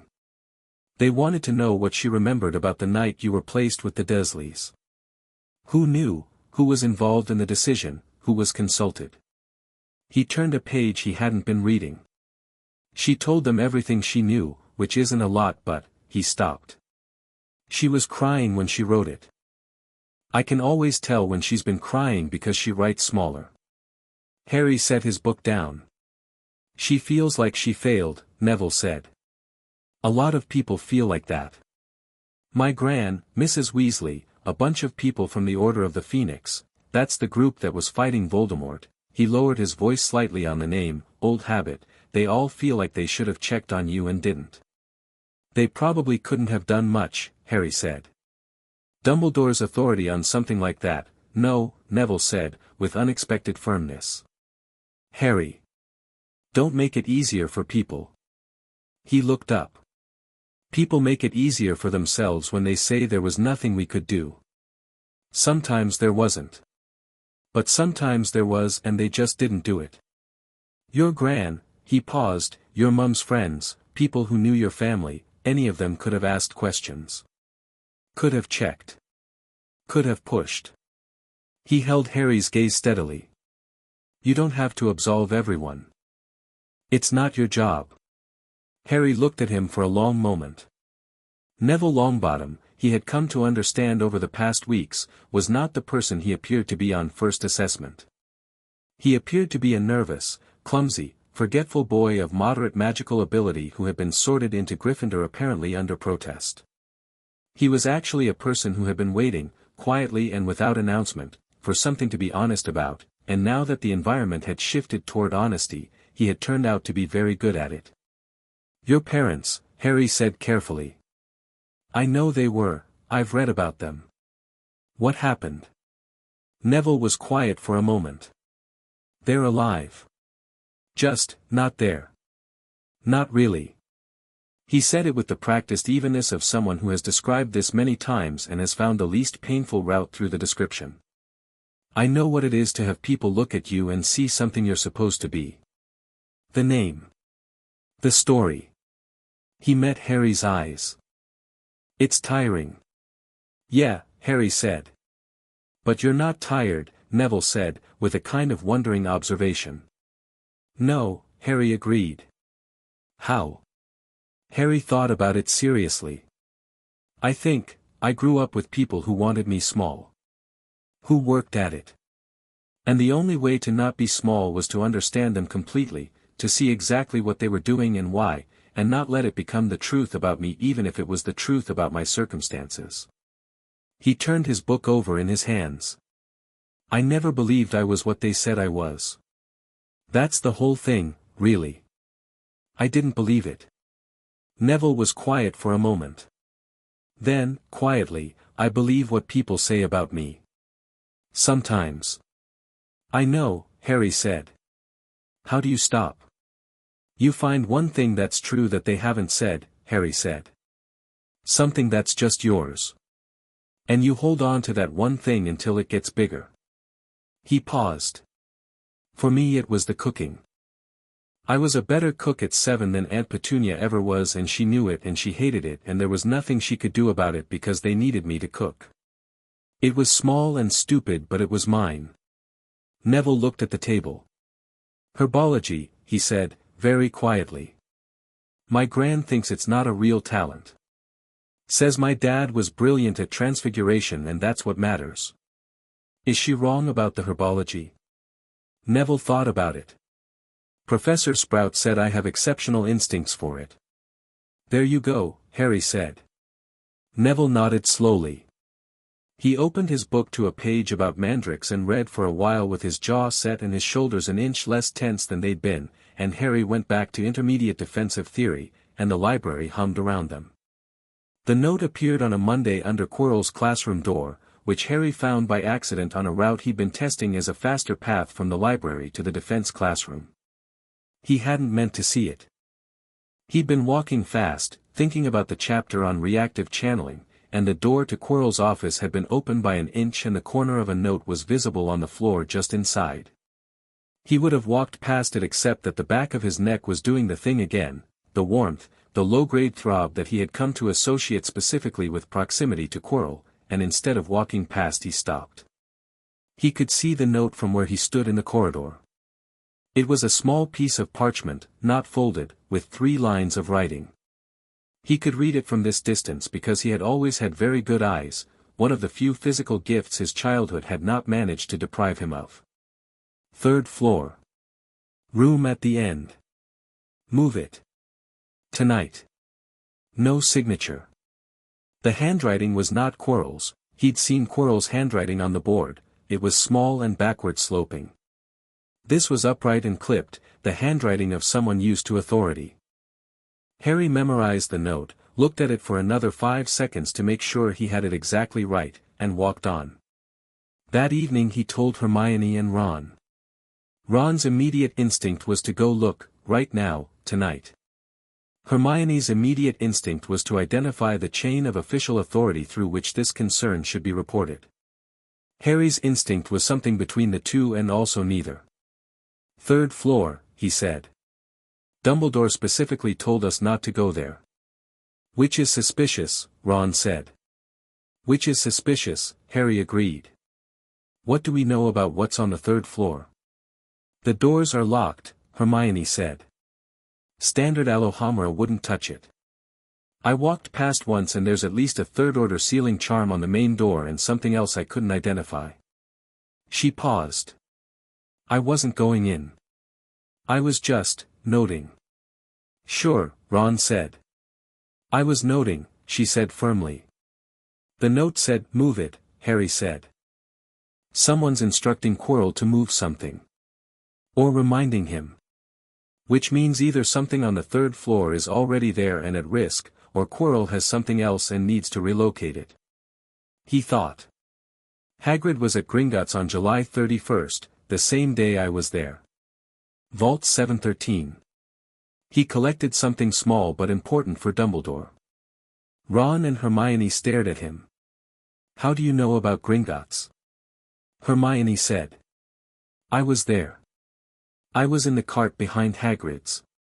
I have good peripheral vision and I pay attention. Harry looked at them both. Something was moved from Gringotts to Hogwarts.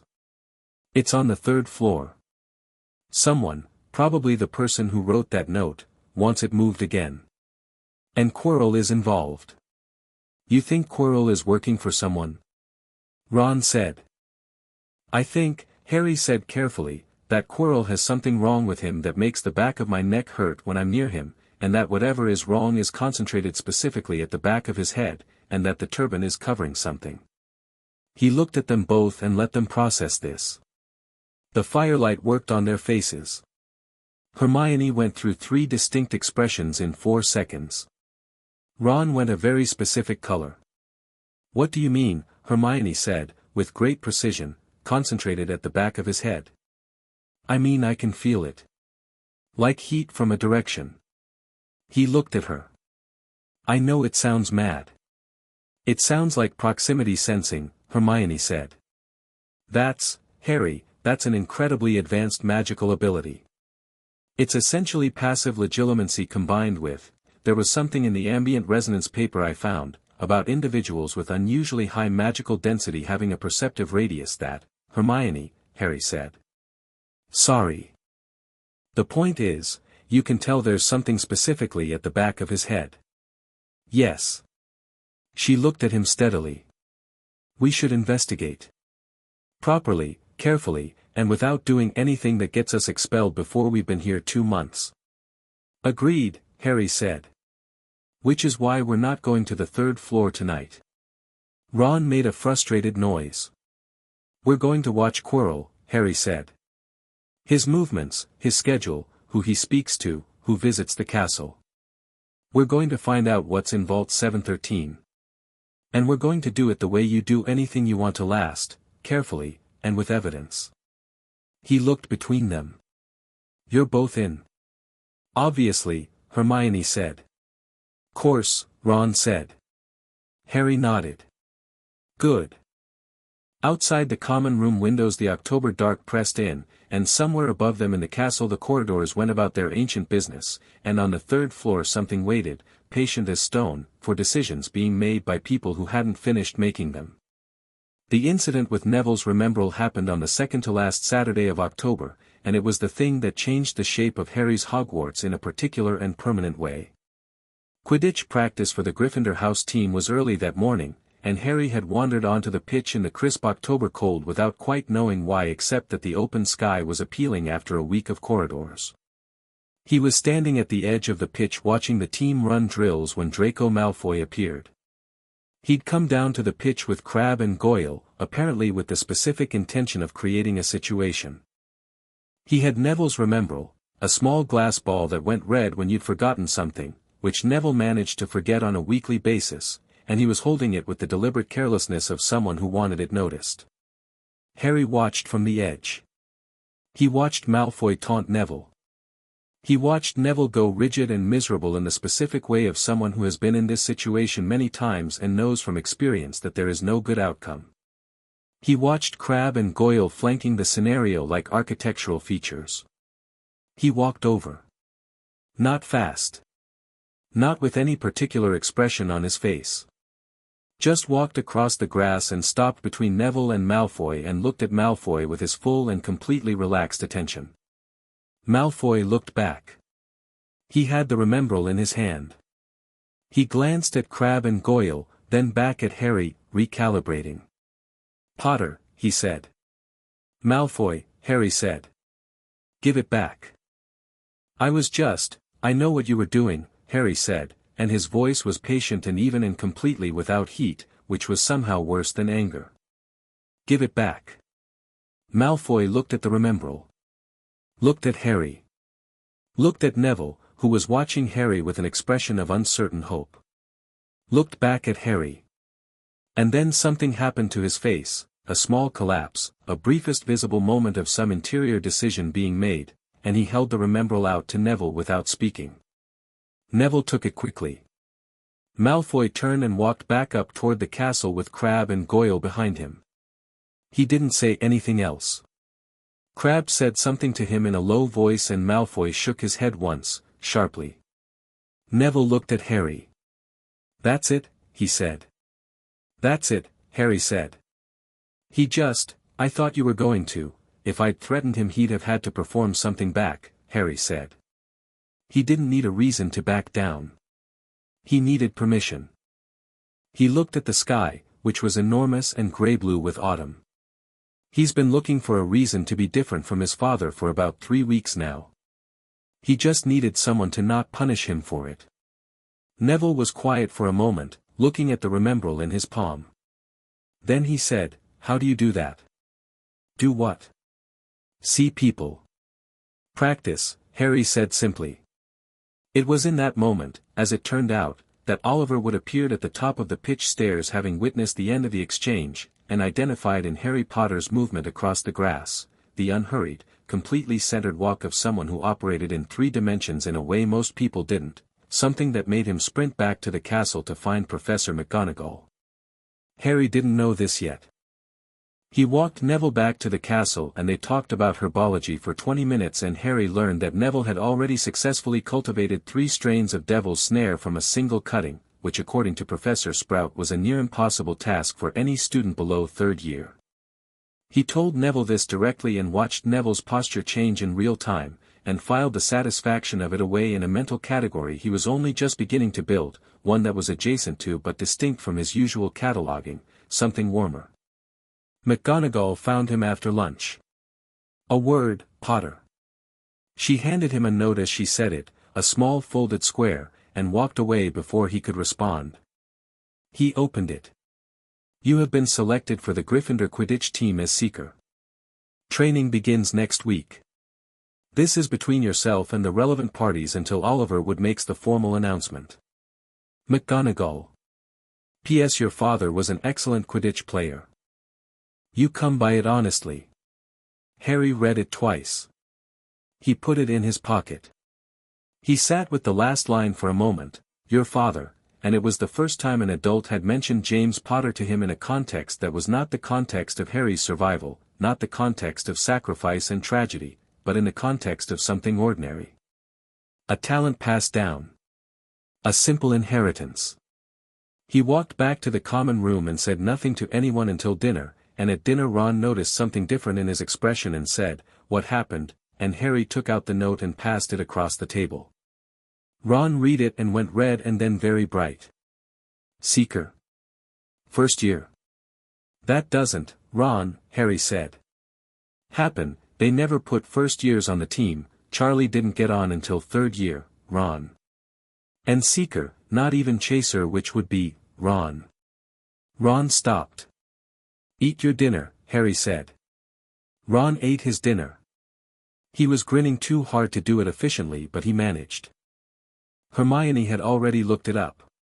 She put her copy of Quidditch Through the Ages on the table with the relevant page open, youngest house seeker in a century, and said, "Congratulations," with a brightness that she was making no effort to contain, and Harry thought, there it is. The thing he'd been noticing. The accumulation of it. The people who were not useful to him or impressed by him or managing him, who were just simply and straightforwardly with him, in the way that people are when they've stopped calculating and started being present. He said thanks and ate his dinner and felt the thing in his chest that had been cautiously unfolding since he'd gotten on the train do something a little more definitive. Outside the hall windows, October was sharpening toward November, and the sky over the lake was the color of the inside of a bruise, and somewhere in the Ministry of Magic, Arthur Weasley was walking down a corridor toward a meeting room where 3 department heads and a very uncomfortable senior undersecretary were about to be asked, under oath, what they knew and when they knew it, and in Azkaban, Sirius Black had been moved to a different cell for reasons the guards could not entirely explain, except that he had become difficult and the difficulty had a direction to it, purposeful rather than despaired, and that made the Dementors nervous in their particular cold way. Harry finished his dinner. He helped Neville with his Transfiguration homework, which Neville was approaching with a new firmness that was good to see. He argued with Ron about chess strategy and lost, which was instructive. He went to bed at 10 and lay in the dark listening to the castle settle and the wind off the mountains push at the windows. He thought about the note. "Your father was an excellent Quidditch player." One sentence. Not the greatest wizard of his generation. Not the sacrifice. Not the legend. Just, "Your father was good at this thing and so are you." He thought he might like to know more things like that. Small, ordinary things. The way James Potter held his wand. Whether Lily Potter was better at early mornings or late nights. Whether they argued. Whether they were funny. He thought, I will find out. Not from the people who need me to be the symbol. From the people who just knew them. He added it to his list of things to do, right after figure out what's on the 3rd floor and find out whose handwriting was on that note, and went to sleep. The Remembrall sat on Neville's bedside table and glowed a faint, contented clear. He hadn't forgotten anything. Not tonight. Chapter 4, Cracks in the Foundation. The Ministry investigators arrived on a Tuesday in early November, which Harry knew because the whole castle felt it, a change in atmospheric pressure, the way a room changes when people enter it with authority and intention. 3 of them, in official grey robes with ministry crests, escorted by Professor McGonagall through the main entrance with the particular body language of a woman who had agreed to this under specific terms and intended to enforce those terms. Harry watched them cross the entrance hall from the top of the marble staircase. He'd been on his way to Charms. He stopped and assessed the 3 figures below him with the methodical attention he gave everything. 2 were administrative types, clipboard carriers, document processors, people whose power existed in paperwork. The 3rd was different. A woman, mid-50s, short grey hair and a posture that said she had once been a field operative and had not entirely left it behind. She walked slightly apart from her colleagues, scanning the hall with eyes that moved in the practiced way of someone checking for exits and variables. She looked up as though she'd felt his attention, found him at the top of the staircase, and held eye contact for 3 seconds.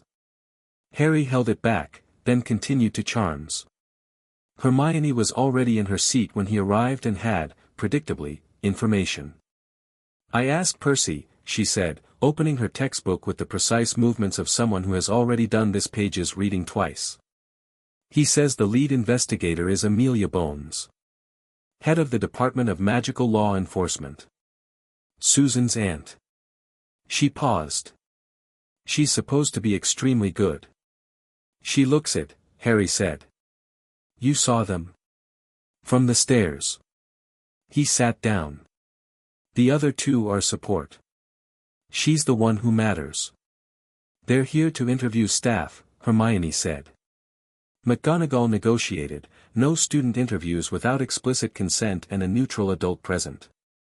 Rita Skeeter is apparently furious about it from the outside. Skeeter's still trying to get in. She's been at the gates twice. Hagrid sent her away both times, which I imagine was effective. Harry thought about Hagrid sending Rita Skeeter away from Hogwarts and felt a warm appreciation for the image. Good. Flitwick arrived and the lesson began, and Harry put the investigators aside and focused on the cheering charm, which was theoretically second-year material but which Flitwick had introduced as an extension exercise for students who had moved ahead on fundamentals. Harry had it working cleanly by the second attempt. He felt it move through his wand with the same quality all his spells had lately, not a struggle, not even an effort exactly, more like redirecting something that was already moving, the way you steer rather than push. He noticed Flitwick watching him again, with the same expression from the feather lesson, that very controlled professional interest that was almost but not quite concealed. After class, Harry stayed behind. Flitwick looked up from his desk. Potter? You keep watching my wand work, Harry said, not accusatory, just factual. What are you seeing? A brief pause.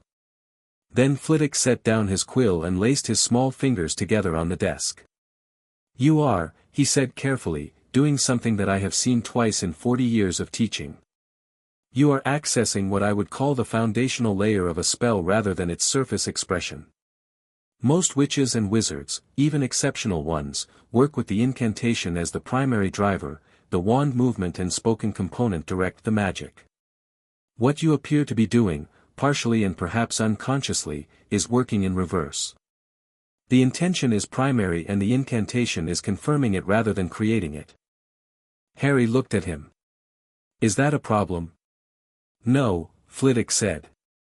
It's extraordinary. It will become more pronounced as you get older and your control develops. It also means, he paused, choosing his words, that the ceiling on your practical magic is very high. Potentially higher than I can currently estimate. Okay, Harry said. You don't seem surprised, Flitwick observed. I'm not, Harry said. I worked it out a few weeks ago. I just wanted to know if someone else could see it. He picked up his bag. Thanks, Professor. He left Flitwick looking thoughtful at his desk.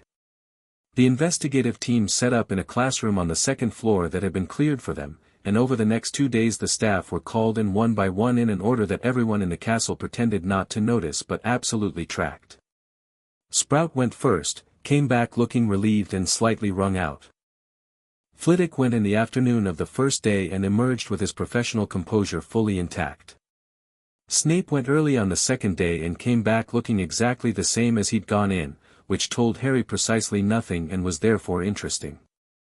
McGonagall's session lasted an hour and 40 minutes, which was the longest of anyone's.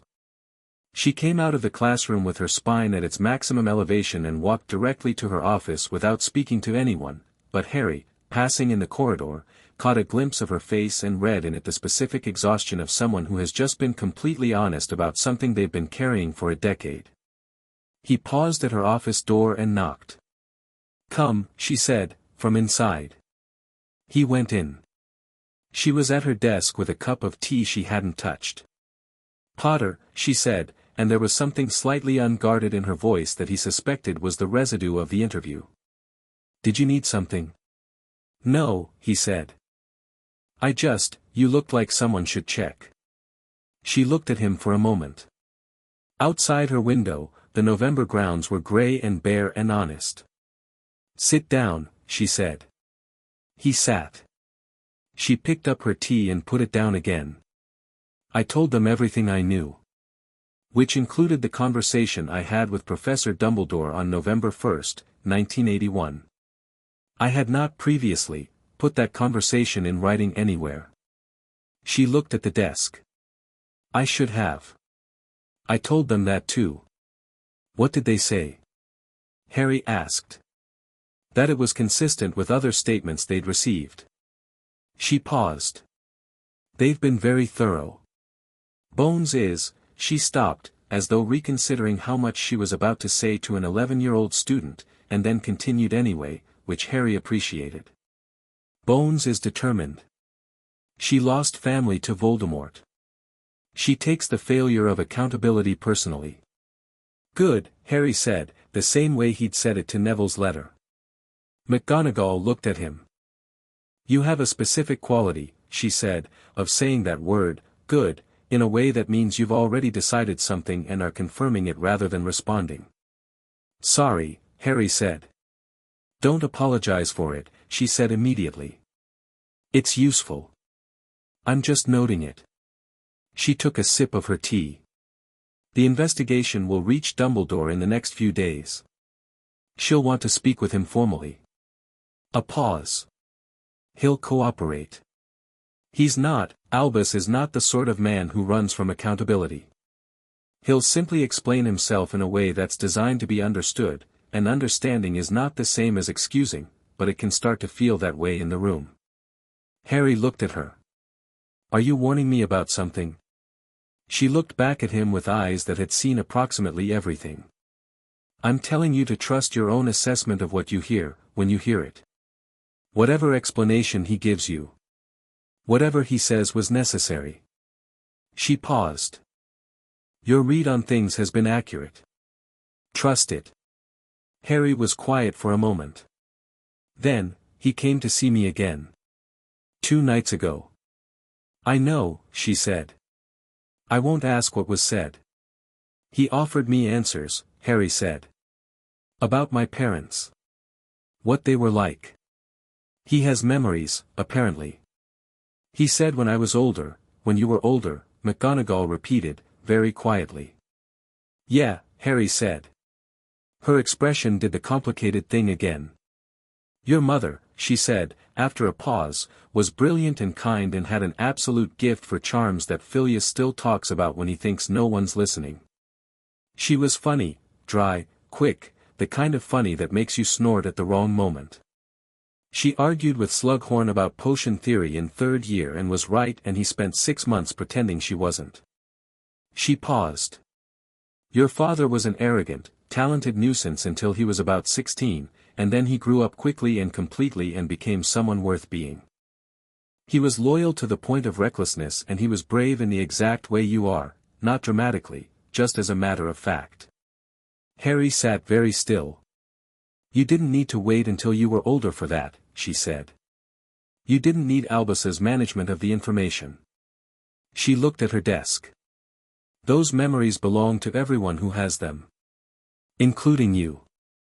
Starting now. He said, thank you. She nodded once, briskly, and picked up her quill in the way of someone returning to work, and Harry stood and went back to his day carrying something new and warm and entirely his own. Rita Skeeter got in on Thursday. Nobody was entirely sure how, because the wards on the castle were extensive and Dumbledore had reinforced them when the investigation began. The theory Harry found most plausible, formed within about 30 seconds of seeing her in the entrance hall speaking to a group of wide-eyed second years with her acid green quill moving on its own beside her, was that she had some kind of animagus capability. She was slightly too good at being in places she shouldn't be, and the second years couldn't explain how she'd appeared or from which direction. He filed this theory and walked over. She saw him coming. Her whole orientation shifted, a bird spotting something it wanted, swinging toward it with the particular bright-eyed intensity of a predator that has been patient for a long time. Harry Potter, she said, with a warmth that was entirely manufactured and therefore entirely visible. You're not supposed to be here, Harry said pleasantly. Oh, I found myself nearby and thought, McGonagall said no. The terms were agreed with the Ministry. You weren't on the access list. He looked at her quill, moving at the edge of his peripheral vision, already writing something. He looked at it directly. I'll ask you to stop that. The quill stopped. Something flickered in Skeeter's expression: surprise, recalculation, the adjustment of someone who had prepared for a different version of this conversation. "I just want to give you a chance to tell your side of the story," she said, warm and reasonable. "The wizarding public has a right to, the wizarding public has already received my story," Harry said. "Unfiltered, from a primary source, in its entirety. What you want is a version of it that goes through you, which is a different thing." He looked at her with complete calm. "Leave the castle, please. If you come back, I'll ask Professor Dumbledore to reinforce the wards, and I'll mention to Madame Bones's team that you apparently found a way through castle security that nobody else has managed, which will probably prompt questions about how that's possible." The silence was very specific. Skeeter looked at him for a long moment. The smile on her face went through several variations before settling into something more real and therefore less pleasant. "You're quite something, aren't you?" she said, and it wasn't entirely unfriendly. It was the tone of a professional recognizing a quality she respected even while being inconvenienced by it. "So I'm told," Harry said. "Please leave." She left. She did not look happy about it. The second years watched her go and then looked at Harry with expressions ranging from awe to delight. "She had a quick quotes quill," one of them said. "I know," Harry said. "That's illegal in an unmodified form if used without consent," Hermione said, appearing from the direction of the library where she had been and had apparently witnessed the whole thing. "I looked it up last week when I heard she was trying to get in." "Of course you did," Ron said, appearing from the other direction and having clearly also witnessed it, with Neville behind him. The four of them walked upstairs together, and Ron did a brief impression of Skeeter's expression when her quill had been asked to stop, which made Neville snort, which was increasingly Harry's favorite sound in the castle after Ron's full-volume laugh. Amelia Bones requested to speak with Harry on Friday morning. The request came through McGonagall with the specific formal phrasing of someone who understood that request and requirement were different things and wanted to be precise about which she was making. Harry read the note and said yes, and at 9 o'clock he walked into the cleared classroom with McGonagall beside him, per the agreed terms, and sat down across the table from the woman with grey hair and operational eyes. Bones looked at him steadily.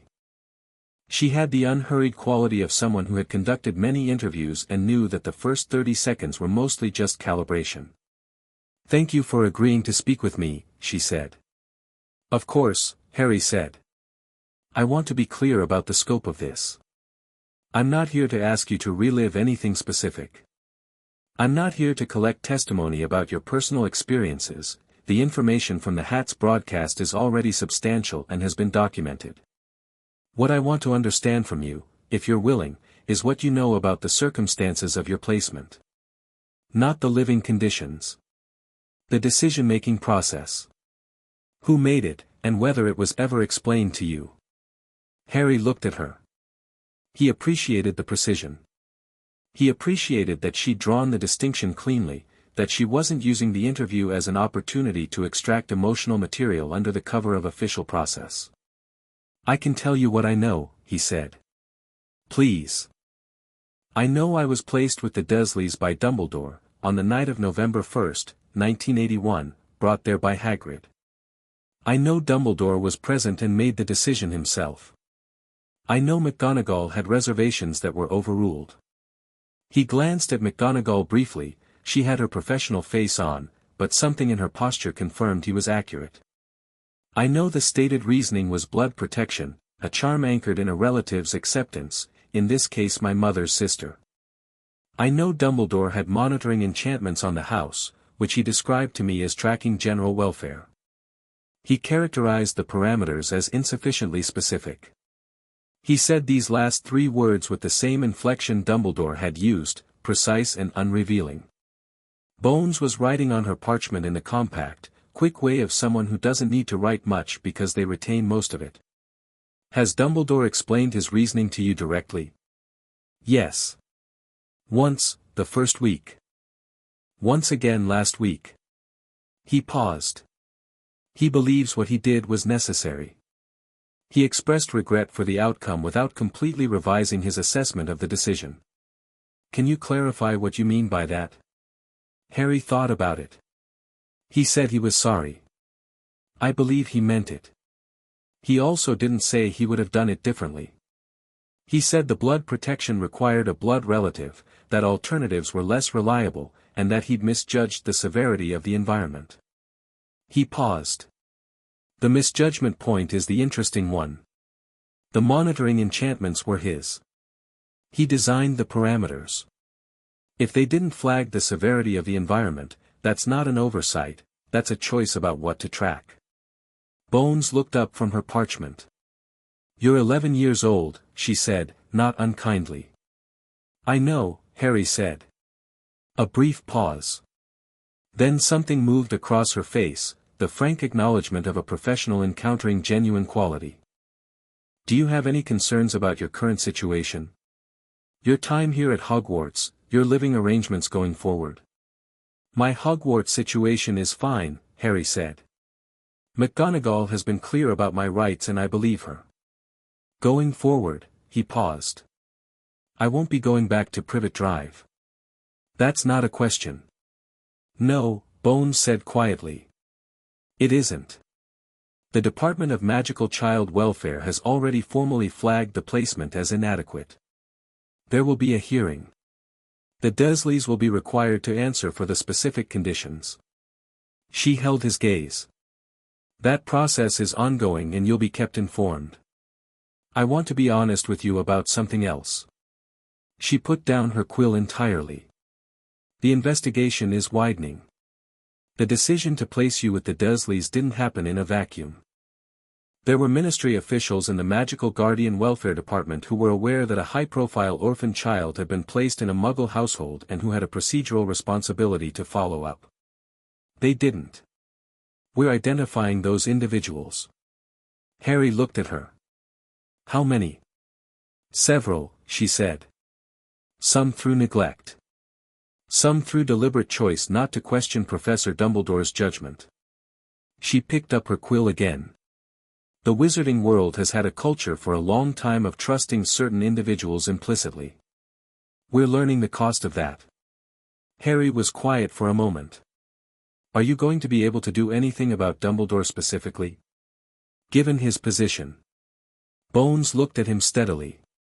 That's a complicated question. I know, Harry said. His role as headmaster here is under review. His seat on the Wisengamot is, there are members pushing for a formal censure, at minimum. She paused. He's not going to Azkaban, if that's what you're asking. I wasn't asking that, Harry said. He made a decision that was wrong. He needs to understand that fully and have that understanding on record. That's more important than punishment. He looked at her. Punishment without understanding just produces people who learn to hide better. Bones wrote something on her parchment and then put it face down on the table. I'd like to ask you one more thing, and feel free to tell me it's none of my business. Go ahead. The Hat's broadcast. You felt it happening? Yes. You didn't try to stop it. Harry met her eyes. No, he said. I didn't. Bones nodded slowly. Something in her expression was not disapproval. It was something closer to acknowledgement, the recognition of a choice made clearly by someone who understood what they were choosing. Thank you, Mr. Potter, she said. That's all I need. Dumbledore's interview with Bones lasted 3 hours. Harry didn't know what was said in it. But he knew when it ended because he felt the shift, not literally, not magically, just in the way a well-calibrated person feels a shift in the weight of things when something that has been in the air for weeks has finally landed. He was in the library when it happened, in the late afternoon, and he looked up from his book and through the high window at the pale November sky and thought, there it is. He went back to reading.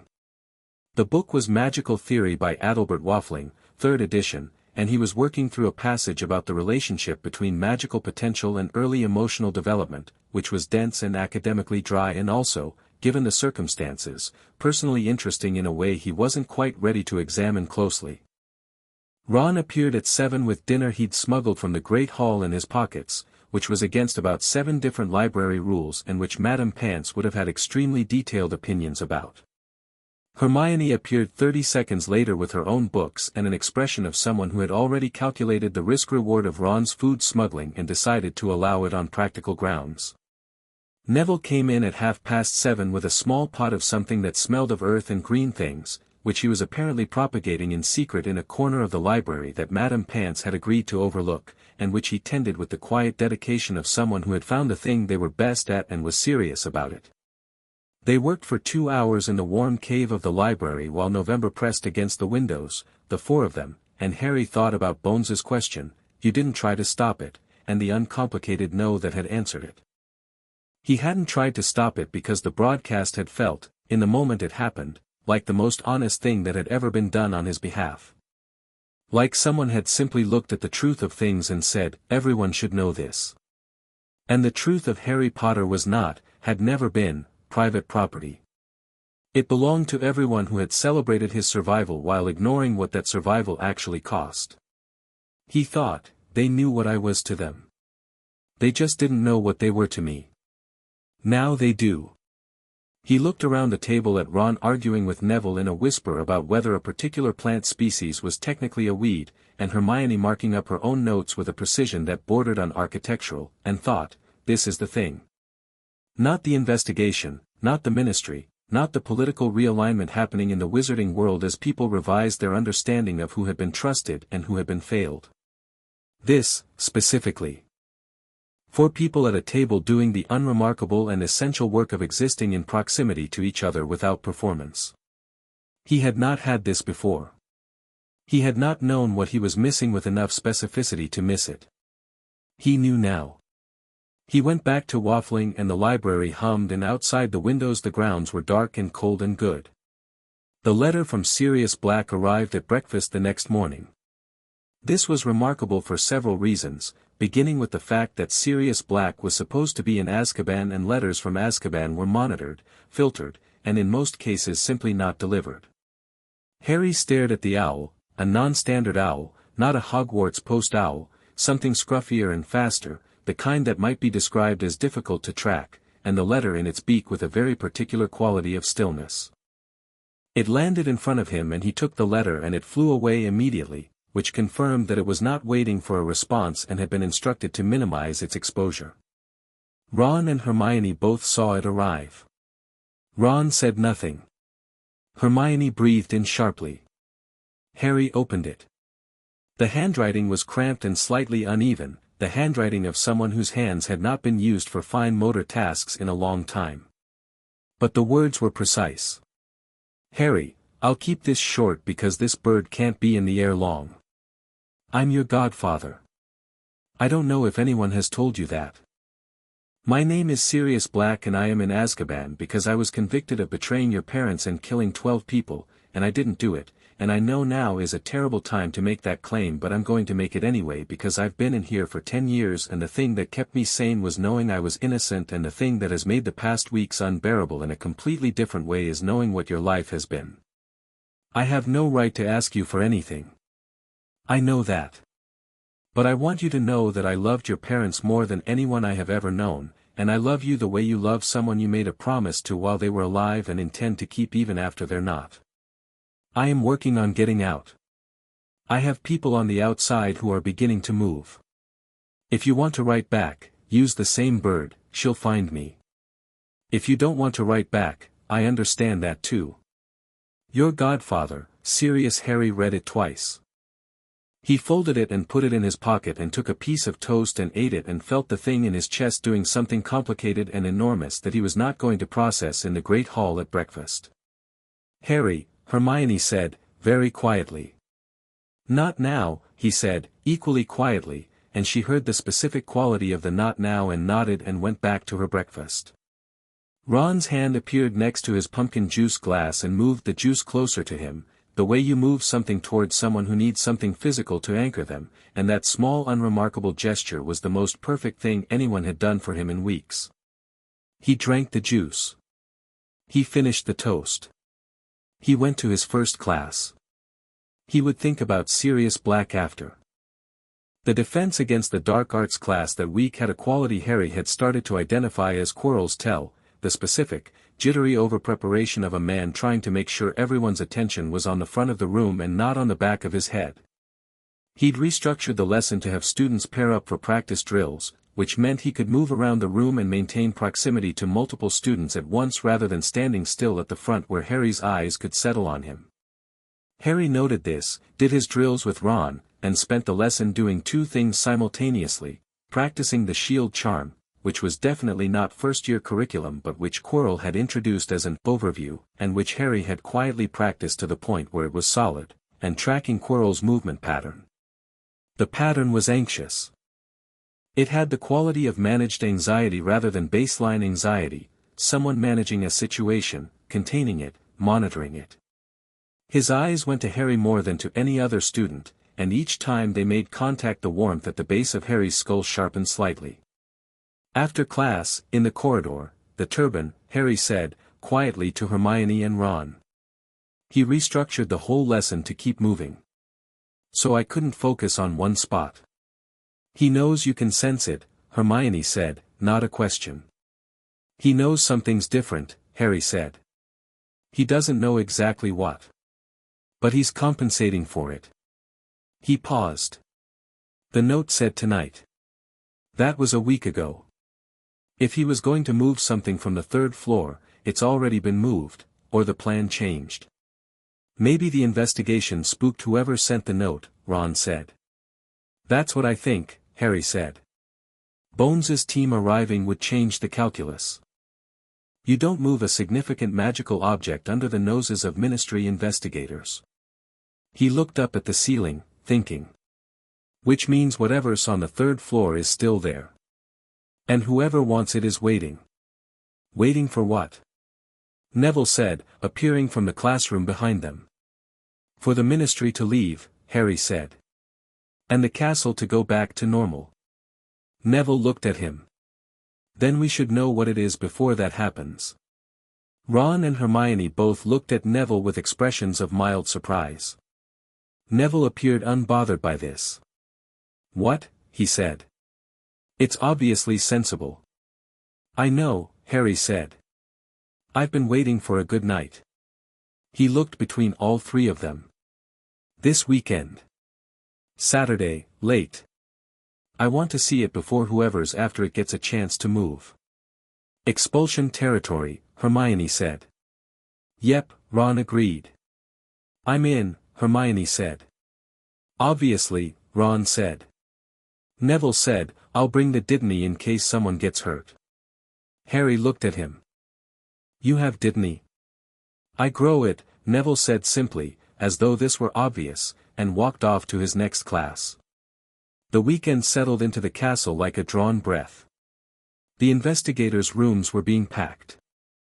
Bones had one more meeting with Dumbledore scheduled for Sunday morning, and then the team was leaving with their documentation and their sworn statements and the beginning of something that would take months to play out in Wisengamot chambers Harry would never see.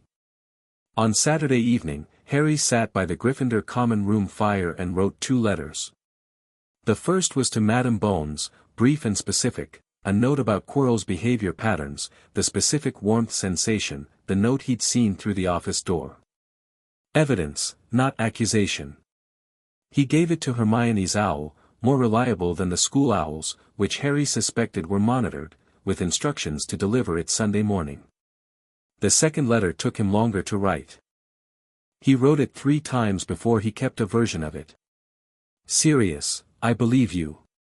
That's the first thing. I know about Peter Pettigrew. I looked it up in the library, the newspaper reports from 1981, the official record. The Pettigrew details don't hold together the way they should if someone competent and innocent was cornered. The evidence of the explosion reconstructed backwards from Ministry reports reads like someone who wanted it to look one specific way. I can show you what I mean if I get the chance. I want you to get out. Not just for me. Because if you didn't do it then you being in there is wrong and that matters by itself. Tell me what you need. Harry he sent it with the same scrubby owl, which arrived at the window at 10 as though it had known to come back, and watched it disappear into the Saturday night and thought about a man in a cold cell who had kept a promise to people who were gone. The fire crackled. The common room thinned. At midnight, Harry woke Ron and Hermione and Neville, and the four of them went quietly out into the castle, and the castle let them through its darkness like something that had been waiting for them.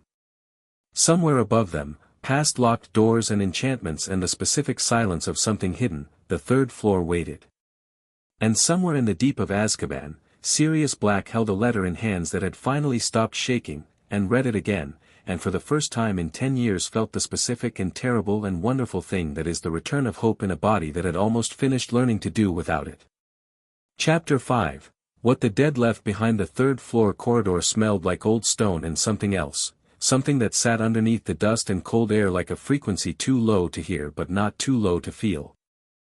Harry noticed it the moment they came through the stairwell door, that same warmth at the base of his skull but broader now, more diffuse, spread across the back of his head like a hand pressed flat. Not Quirrell specifically. Something else. Something older. You feel that? Ron whispered. I don't feel anything, Hermione whispered back. What are you feeling? I don't know, Ron said. Like when you're about to sneeze but it's in your chest instead of your nose. Ambient magic, Harry said quietly. Strong enough to read through the walls. He moved forward. Stay close. The corridor was long and lit by widely spaced torches that threw more shadow than light. Most of the doors along it were ordinary classroom doors, locked for the night, the kind of lock that gave under standard charms without complaint. Harry tested two with a quiet alohomora as they walked, both opened cleanly, both revealed empty and used rooms. The door at the end was not like those doors. It was the same size, the same dark wood, set in the same stone archway, but it was different in the way that certain rooms are different, where the air around them has been changed by what they contain, by the accumulated weight of enchantments and intention pressing outward. The warmth in Harry's skull sharpened as they approached until it was almost pain, not quite, like the moment before a very loud sound. He stopped in front of it. Third-order sealing charm, something else layered on top, Hermione murmured, running her wand along the door frame without touching it. There's, at least 4 separate enchantments here. Maybe more. 2 of them I don't recognize. The lock itself? Harry asked. Standard, underneath everything else. If we could get through the upper layers, she paused. Harry, we can't alohomora through this. Not 4 enchantments. I know, Harry said. He stood in front of the door and breathed and did the thing he'd been noticing himself do, the thing that was becoming more deliberate and more understood as the weeks had passed. He stopped reaching outward with his wand and instead let his attention settle, the way you stop trying to see something in the dark and let your eyes adjust. He felt the enchantments on the door the way you feel heat from a source, directional, graduated, the innermost layer warmest and most present. He put his hand flat on the wood. He didn't say anything. He didn't do anything that looked like anything. He just stood there with his hand on the door for about 10 seconds, and then there was a sound, not loud, a series of small percussive clicks, like tumblers falling in sequence, and the door swung inward. Ron made a sound. Hermione made a different sound. Neville whispered, "How did you?" "I'll explain later," Harry said, and went through. The room beyond was large and dark and the smell hit them immediately, warm, animal, the specific musk of something very large and alive. Harry raised his wand and said, "Lumos," and the light found the dog. It was enormous. 3 heads, each the size of a small car, arranged on a neck as wide as a tree trunk, and even asleep, all 3 heads lolling at different angles, 3 sets of enormous jaws slightly open, 3 rhythms of breath that together made a sound like very slow machinery. It communicated the absolute possibility of being eaten without apparently trying. Hermione made a third sound, different from the other 2. "Fluffy," Harry said quietly. "I'm sorry." Ron said. Hagrid mentioned a dog. When I asked him once about the 3rd floor and he looked like he immediately regretted saying anything. He called it Fluffy. Harry looked at the 3 sleeping heads. "It's standing on a trapdoor."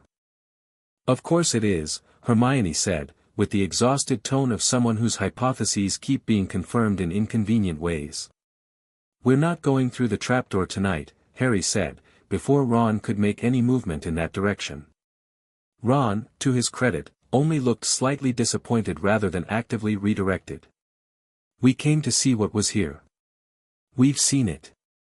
A Cerberus on a trapdoor, which means there's something below, which means there's a whole additional layer of protection underneath the dog." "Musical instrument," Neville said. Everyone looked at him. He was pointing at a large harp in the corner, near invisible until you looked for it, the kind of harp that had clearly been playing until recently. The strings had the specific stillness of things that have only just stopped vibrating. "Someone was here before us," Neville said. The warmth in Harry's skull had become something more directional now, more specific. Not the dog. Not the trapdoor. Something in the room, recently present, recently gone. He turned in a slow circle, letting the sense resolve, and it pointed back at the door, toward the corridor, toward the part of the castle that contained, among other things, Professor Quirrell's office. "Quirrell was here tonight," Harry said. Silence. "He came to look," Hermione said slowly. "Or to try. Or to confirm something. That the route was still viable, that the object was still where it was, that the protections hadn't been changed." Harry looked at the trapdoor visible at the edge of the Cerberus's paws. The Ministry being here has made him nervous. He needed to check. "What is it?" Ron said. "Whatever's down there." "Do we know?" "Not exactly," Harry said. But Hagrid collected something from Gringotts Vault 713, and Vault 713 had been emptied earlier that day, and the bank noted the timing, and whatever it was went from the most secure vault in the Wizarding Bank to a locked room under a Cerberus. He looked at the trapdoor. "It's significant. And whoever's after it," he paused, feeling the direction the sense was pointing, the corridor, the office, the thing that was wrong concentrated at the back of a head wrapped in a turban. "Whoever's in Quirrell is very interested in it. Whoever's in Quirrell." He'd said it before he'd fully decided to say it, and it landed in the room with the specific weight of a thing stated plainly for the first time after weeks of thinking it. Ron and Hermione looked at him. "You think," Hermione began. "I think the warmth I feel near Quirrell isn't Quirrell," Harry said. "I think it's something using Quirrell. Something very old and very powerful that hasn't got a body of its own." He looked at the harp in the corner and thought about the only wizard in recent history powerful enough to leave a residue you could feel through stone walls even after death. "I have a theory. I'd rather have evidence first." "What kind of evidence?" Neville said. "The kind that means going through that trapdoor eventually," Harry said. "But not tonight." He looked around at them. "Tonight we leave. We don't touch anything. We let whoever's watching, Dumbledore's enchantments, the castle itself, think no one was here. And we go back and we think about what we know." He cast a careful look at Fluffy, whose middle head shifted in its sleep and smacked its lips, revealing teeth the size of Harry's forearm, and he thought, "Good dog," in the genuine and appreciative way of someone who respected a thing being exactly what it was. He led them out. The door swung shut behind them with the same sequence of quiet clicks, enchantments resettling like disturbed water going still. They walked back through the corridor in silence that held in it everything they'd seen and said, and Harry's mind was moving in three directions simultaneously: Quirrell, the object below, Sirius's letter, the note in the corridor, sorting, connecting, building the picture. He kept coming back to one question, the one that mattered most right now: if Voldemort is somewhere inside Quirrell, what is he actually capable of? Not rhetorical. He needed to know. The library would have answers. It always did. Sunday morning. Harry was in the restricted section by 7, which he'd managed by the simple expedient of asking Dumbledore directly during their second conversation for a signed permission slip for unrestricted library access, framing it as academic interest, which was true. And watching Dumbledore's expression suggest that this was not the kind of request he typically received from first years and that he wasn't sure how to decline it without signaling something he'd rather not signal. The permission slip had arrived by L the next morning. He found what he needed in a book called The Dark Arts, Their Nature, Origins and Current Understanding, 4th edition, in a chapter on magically displaced consciousness. The terminology was careful, the book was academic rather than practical, theoretical rather than instructional, but what it described was clear enough. A witch or wizard of sufficient power, upon facing death, could anchor a fragment of their consciousness to the physical world by a specific and irreversible act. The anchor was not pleasant to contemplate. The fragment persisted without form, without body, latching onto available hosts, animals, objects, people, and drawing on their life force while retaining the essential nature and magical capability of the original. The capability of the fragment was diminished from the original. But diminished from extraordinary was still significant. And a fragment anchored in a living person would have access to that person's magical capacity in addition to its own. Harry sat back and thought about Quirrell's turban. He thought about the warmth that sharpened almost to pain when he was close. He thought about the mirror of Eriste. He'd heard about it from an older student, a supposedly famous object that Dumbledore had apparently placed somewhere in the castle for reasons nobody entirely understood, which showed you your deepest desire. He thought about what something with no body, no form, no face, existing as pure will and diminished power, would see in a mirror that showed the deepest desire. He thought, of course. The object from Vault 713. Whatever it is, it's a path back. He closed the book and put it back exactly where he'd found it and walked to the window and stood there looking at the November grounds, the lake going pewter under a flat sky, and he was honest with himself about what he felt, which was not fear, it had never quite been fear, this situation, even from the beginning when he hadn't fully understood it. It was something more like the feeling he got before a chess match with Ron, when he looked at the board and saw 4 or 5 moves ahead and understood the shape of the game. The shape of this game, something that wanted his death, was inside the castle. It wanted an object that would give it a body, give it power, give it presence. The object was one layer of protection below a Cerberus. The Cerberus was on the 3rd floor of a school full of children. And the person who had put the object there was the same person who had put Harry in a cupboard on Privet Drive, and who was apparently operating under the belief that Harry, when the moment came, would be willing to sacrifice himself for the greater good because that was what Dumbledore needed from him. Harry sat with this thought for a long time. Then he went to find Hermione, because he needed to know everything she had been able to research about the object from Gringotts Vault 713, and he suspected she had been doing exactly that research since the first week of term.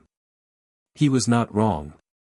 Nicholas Flamel, Hermione said, the moment he sat down across from her at the library table. She had a stack of books and a roll of parchment covered in her compact annotated script. I've been looking since Halloween. The connection to Gringotts Vault 713 was, I found it in great alchemical achievements of the modern age. There's a brief mention of him having a highly unusual mineral compound in secure storage, the Philosopher's Stone, Harry said. Hermione stopped. You knew. I worked it out this morning. He looked at her parchment. Flamel is the only alchemist in recent centuries to have actually produced it. Perfect fit for an object of that significance being stored in the most secure vault in the bank. He paused. An object that produces the elixir of life. Which means, immortality, Hermione said. Or restoration of a body to full function and strength. She looked at him steadily. If Voldemort is using Quirrell, he needs it to get a body back, Harry said. Not just any body. His own strength, his own power. The fragment can persist indefinitely but it can't act at full capacity. The stone changes that. Ron arrived, slightly out of breath, dropping into the seat beside Harry with the air of someone who had been moving fast. I asked Percy about Flamel, he said. He told me to look it up myself and stop bothering him, which means he doesn't know, and then he looked vaguely uncomfortable for 30 seconds, which means he might know something he's been told not to say.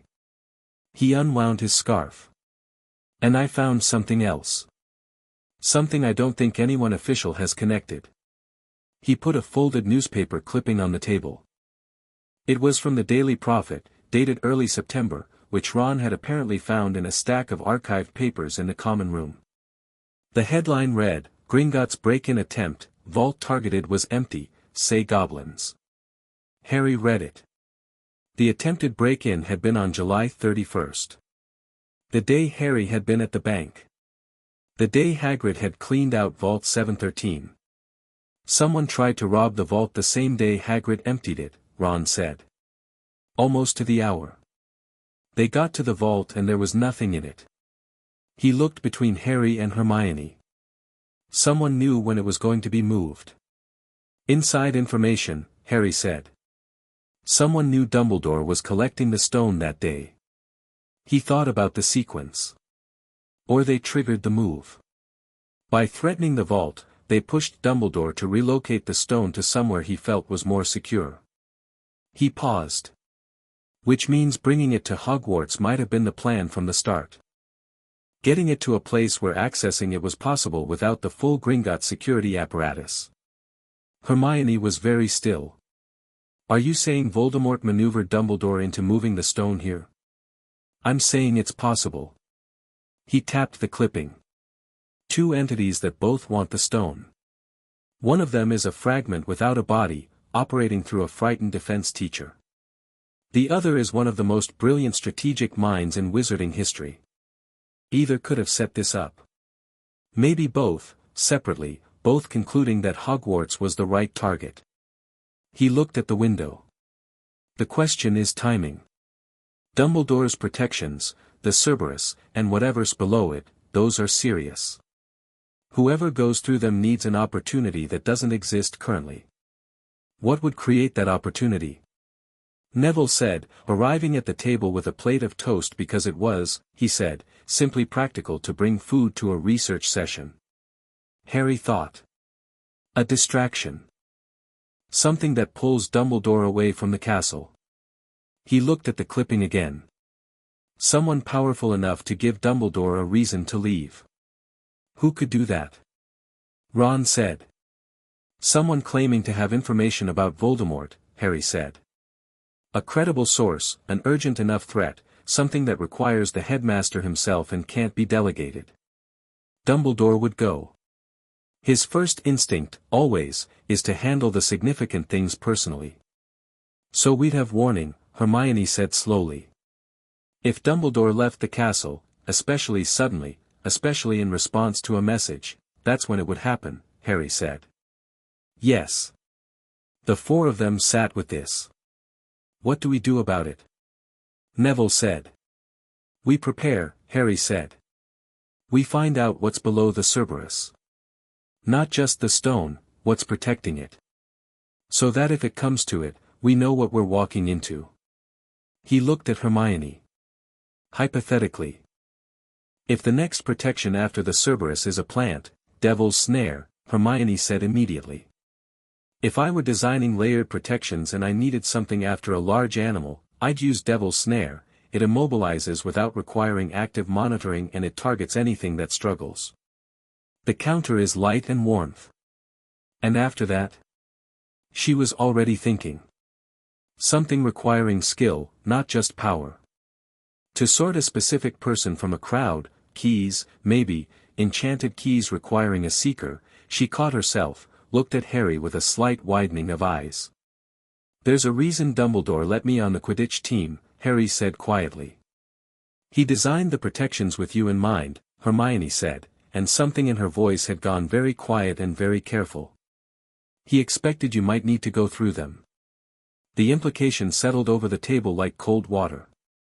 He expected Harry to go through. He designed it for Harry specifically. Which meant Dumbledore was not operating on the assumption that the stone was simply safe, he was operating on the assumption that Harry would be needed to retrieve it, which meant the endgame had always included Harry's direct confrontation with whatever was on the other side. He's been planning this, Ron said. The whole time. He's been arranging, Harry said carefully. Not the same as planning. He may genuinely believe he's protecting both the stone and me. He may believe that guiding me toward a confrontation on his terms, in his prepared space, is the safest way to handle the situation. He paused. He's probably right that a confrontation is coming. He's wrong if he thinks he gets to decide all the terms of it. He looked at his friends around the table and thought about what he'd said to Bones. Punishment without understanding just produces people who learn to hide better. He believed that. But there was a difference between understanding and allowing. He was done being arranged. The mirror of Eriste was in an unused classroom on the 4th floor, which Harry found not by searching but by following the quality of the castle's silence. Certain spaces in Hogwarts had a particular quality of acoustic privacy, a thickness to their quiet that suggested deliberate concealment, and the classroom on the 4th floor had it in abundance. He found it on a Tuesday evening, alone, on purpose, because he'd wanted to see it by himself before he thought about it in company. He needed to know what he'd see. He needed to know it honestly. He stood in front of the mirror and looked. The frame read, Eriste stra eru oit uber kafru oit onwosi. He read it backwards without difficulty, I show not your face but your heart's desire. He looked at the mirror. What looked back at him was not his parents standing behind him. Not the image of a completed family, not the warm reconstruction of what should have been. He knew people saw that, he'd read about the mirror's effects, how it showed the dearest wish, and he knew that for most people who had lost things, the thing they most desired was the lost thing restored. What he saw was himself.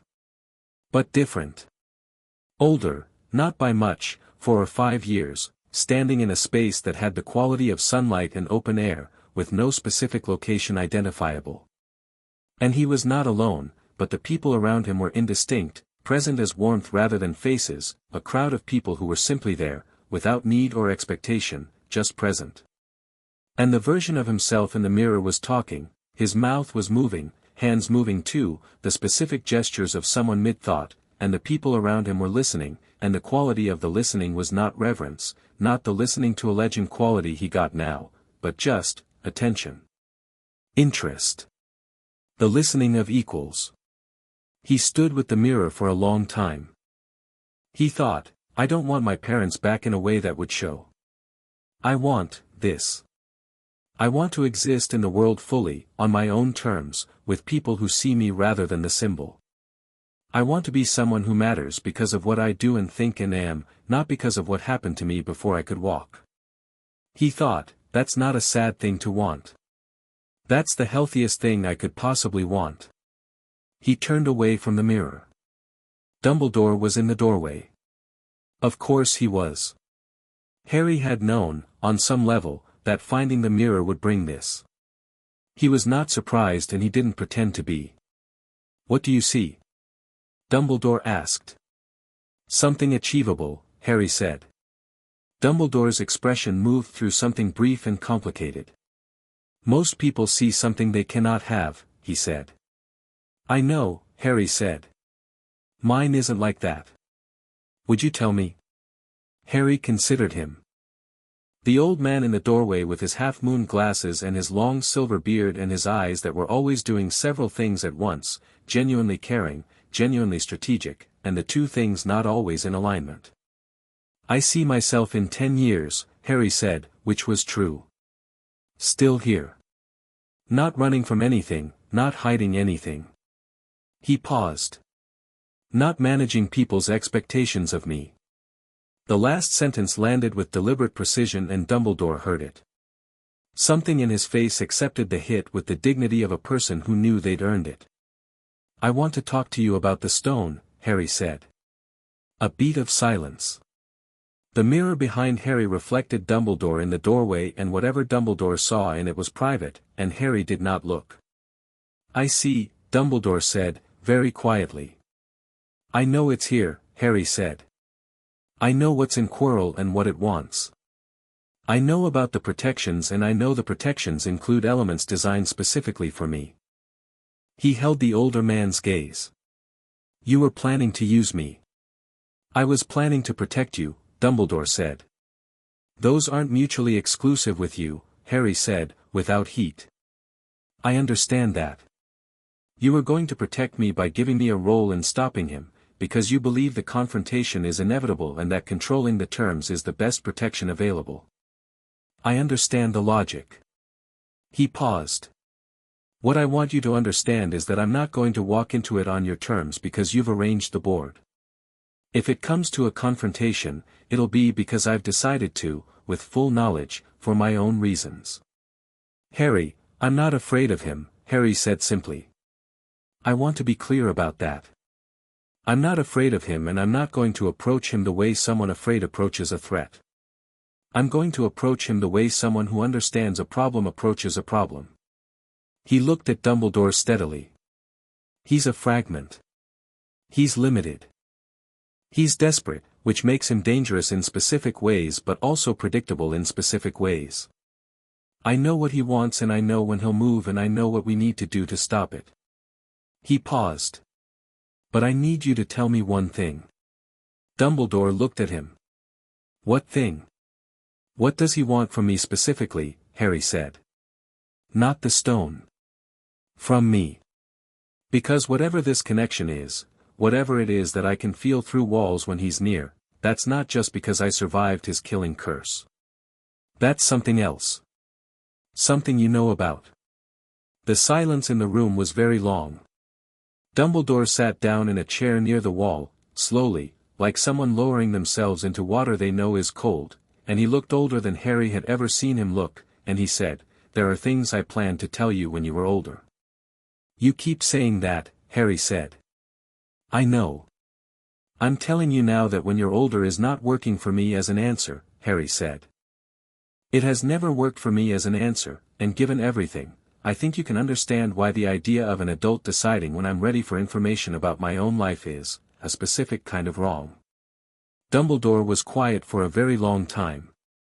The mirror behind Harry reflected the room in its gold frame, patient as deep water, showing everyone their hearts. There is a connection, Dumbledore said finally, between you and Voldemort that was created on the night he failed to kill you. Not just the scar. Something deeper. I don't fully understand its nature, that is the honest truth, Harry, I don't entirely understand it. He paused. What I believe, based on everything I know, is that the night Voldemort's curse rebounded, something, a fragment, a splinter of his self, transferred to you. Not deliberately. As a consequence of what happened. He looked at Harry. The ability you have to sense him near Quirrell. The dreams, if you've had them. The Parseltongue, Harry went very still. The what? Parseltongue. The ability to speak to snakes. It's a very rare gift, associated historically with Salazar Slytherin's line. You may not have encountered a snake yet this term. I spoke to a boa constrictor at the zoo when I was 10, Harry said slowly. Dudley pushed me and he stopped. I thought I was just very good at animal gestures. No, Dumbledore said softly. Not gestures. Harry processed this. He sat with it for several seconds, turning it over. A fragment of Voldemort in him. Not a possession, not a control, an unintentional transfer of a quality, a skill, a tiny sliver of something that had been Voldemort's and was now also his. He thought about what the Intermediate Defensive Theory book had said about fragments and their relationships to host and vessel. Can it be removed? He said. I believe so, Dumbledore said. In time. The connection should weaken as Voldemort's fragment, whether in Quirrell or elsewhere, is dealt with. He paused. The connection has given you abilities. The sensing. Possibly the foundational magic access that Phileas has mentioned. He looked at Harry over his glasses. You are not diminished by it, Harry. If anything, I know I'm not diminished by it, Harry said flatly. I'm not worried about that. I'm thinking about the tactical implications. He stood and moved toward the door, past Dumbledore. The mirror goes back to storage, he said. Somewhere he can't access it. The stone's current location is compromised because Quirrell's already been to the 3rd floor twice. And when you get a message that requires you to leave the castle, he stopped at the door, don't go. Whatever the message says, whatever it claims, don't go. That's when he moves. He went out into the corridor before Dumbledore could respond. He walked back toward Gryffindor Tower feeling the shape of the thing in his head, the connection, the fragment, the sliver of someone else's self that he'd been carrying around for 10 years without knowing. He ran an inventory of himself, systematically, the way he'd always done when he needed to understand his situation clearly. Was anything different, knowing? Was he less himself? No. He was exactly himself. He had always been exactly himself. That was the thing that the cupboard and the Dursleys and 10 years of deliberate diminishment had tried and failed to change, and one fragment of a dead dark wizard wasn't going to change it either. He climbed through the portrait hole and Ron looked up from the chessboard and said, "Okay." And Harry said, "Yeah, come here, I need to tell you all something," and Hermione put down her book and Neville closed his herbology journal and they gathered in the corner by the fire that was theirs, specifically, by habit and rightness, and Harry told them everything. The fragment. The Parseltongue. The connection. Dumbledore's plan. The timing he'd identified for Voldemort's move. He told them all of it, plainly and quickly, the way you tell things to people you trust completely. The fire crackled. Outside the windows, November had gone fully dark and the wind off the mountains was the kind of wind that gets inside things. Ron said, "Right. So what do we do? Not can we do anything. Not should we tell someone. Just, right. What do we do?" Harry had never loved a question more in his life. "We prepare," he said. "Properly. And when it moves, we move first." Hermione was already pulling out parchment. "I need to review every paper I can find on anchored magical consciousness. If there's a fragment in Quirrell and a fragment in you, and we're dealing with him at the same time, the fragment in me isn't him," Harry said. "It's a skill and a connection. It's not a piece of his personality." "You're sure?" Harry considered the question with genuine seriousness. He thought about who he was. He thought about 11 years of being told he was nothing and deciding that was wrong. He thought about every choice he'd made in the 2 months since the train, the people he'd chosen, the way he'd chosen to face each thing that came at him. "Yeah," he said. "I'm sure." Neville said, quietly, from his armchair, "For what it's worth, I've never thought you were anything other than entirely yourself." Ron said, "Same." Hermione said, obviously, in a voice that managed to be both brisk and fierce simultaneously. Harry looked at the fire. Outside, December was coming. The castle was settling into its winter rhythms. Somewhere below them, through floors and stone and the specific dark of Hogwarts at night, a stone waited under a sleeping three-headed dog, and in a turban-wrapped head somewhere in the castle, something ancient and diminished and furious paced its small borrowed darkness and waited for its moment. It would come soon. Harry knew it in the specific way he knew things that mattered, not with drama, not with dread, just with the clear-eyed certainty of someone who has looked at the board and counted the moves. He was ready. He had been ready, he thought, for a long time. He'd just been waiting for the right game.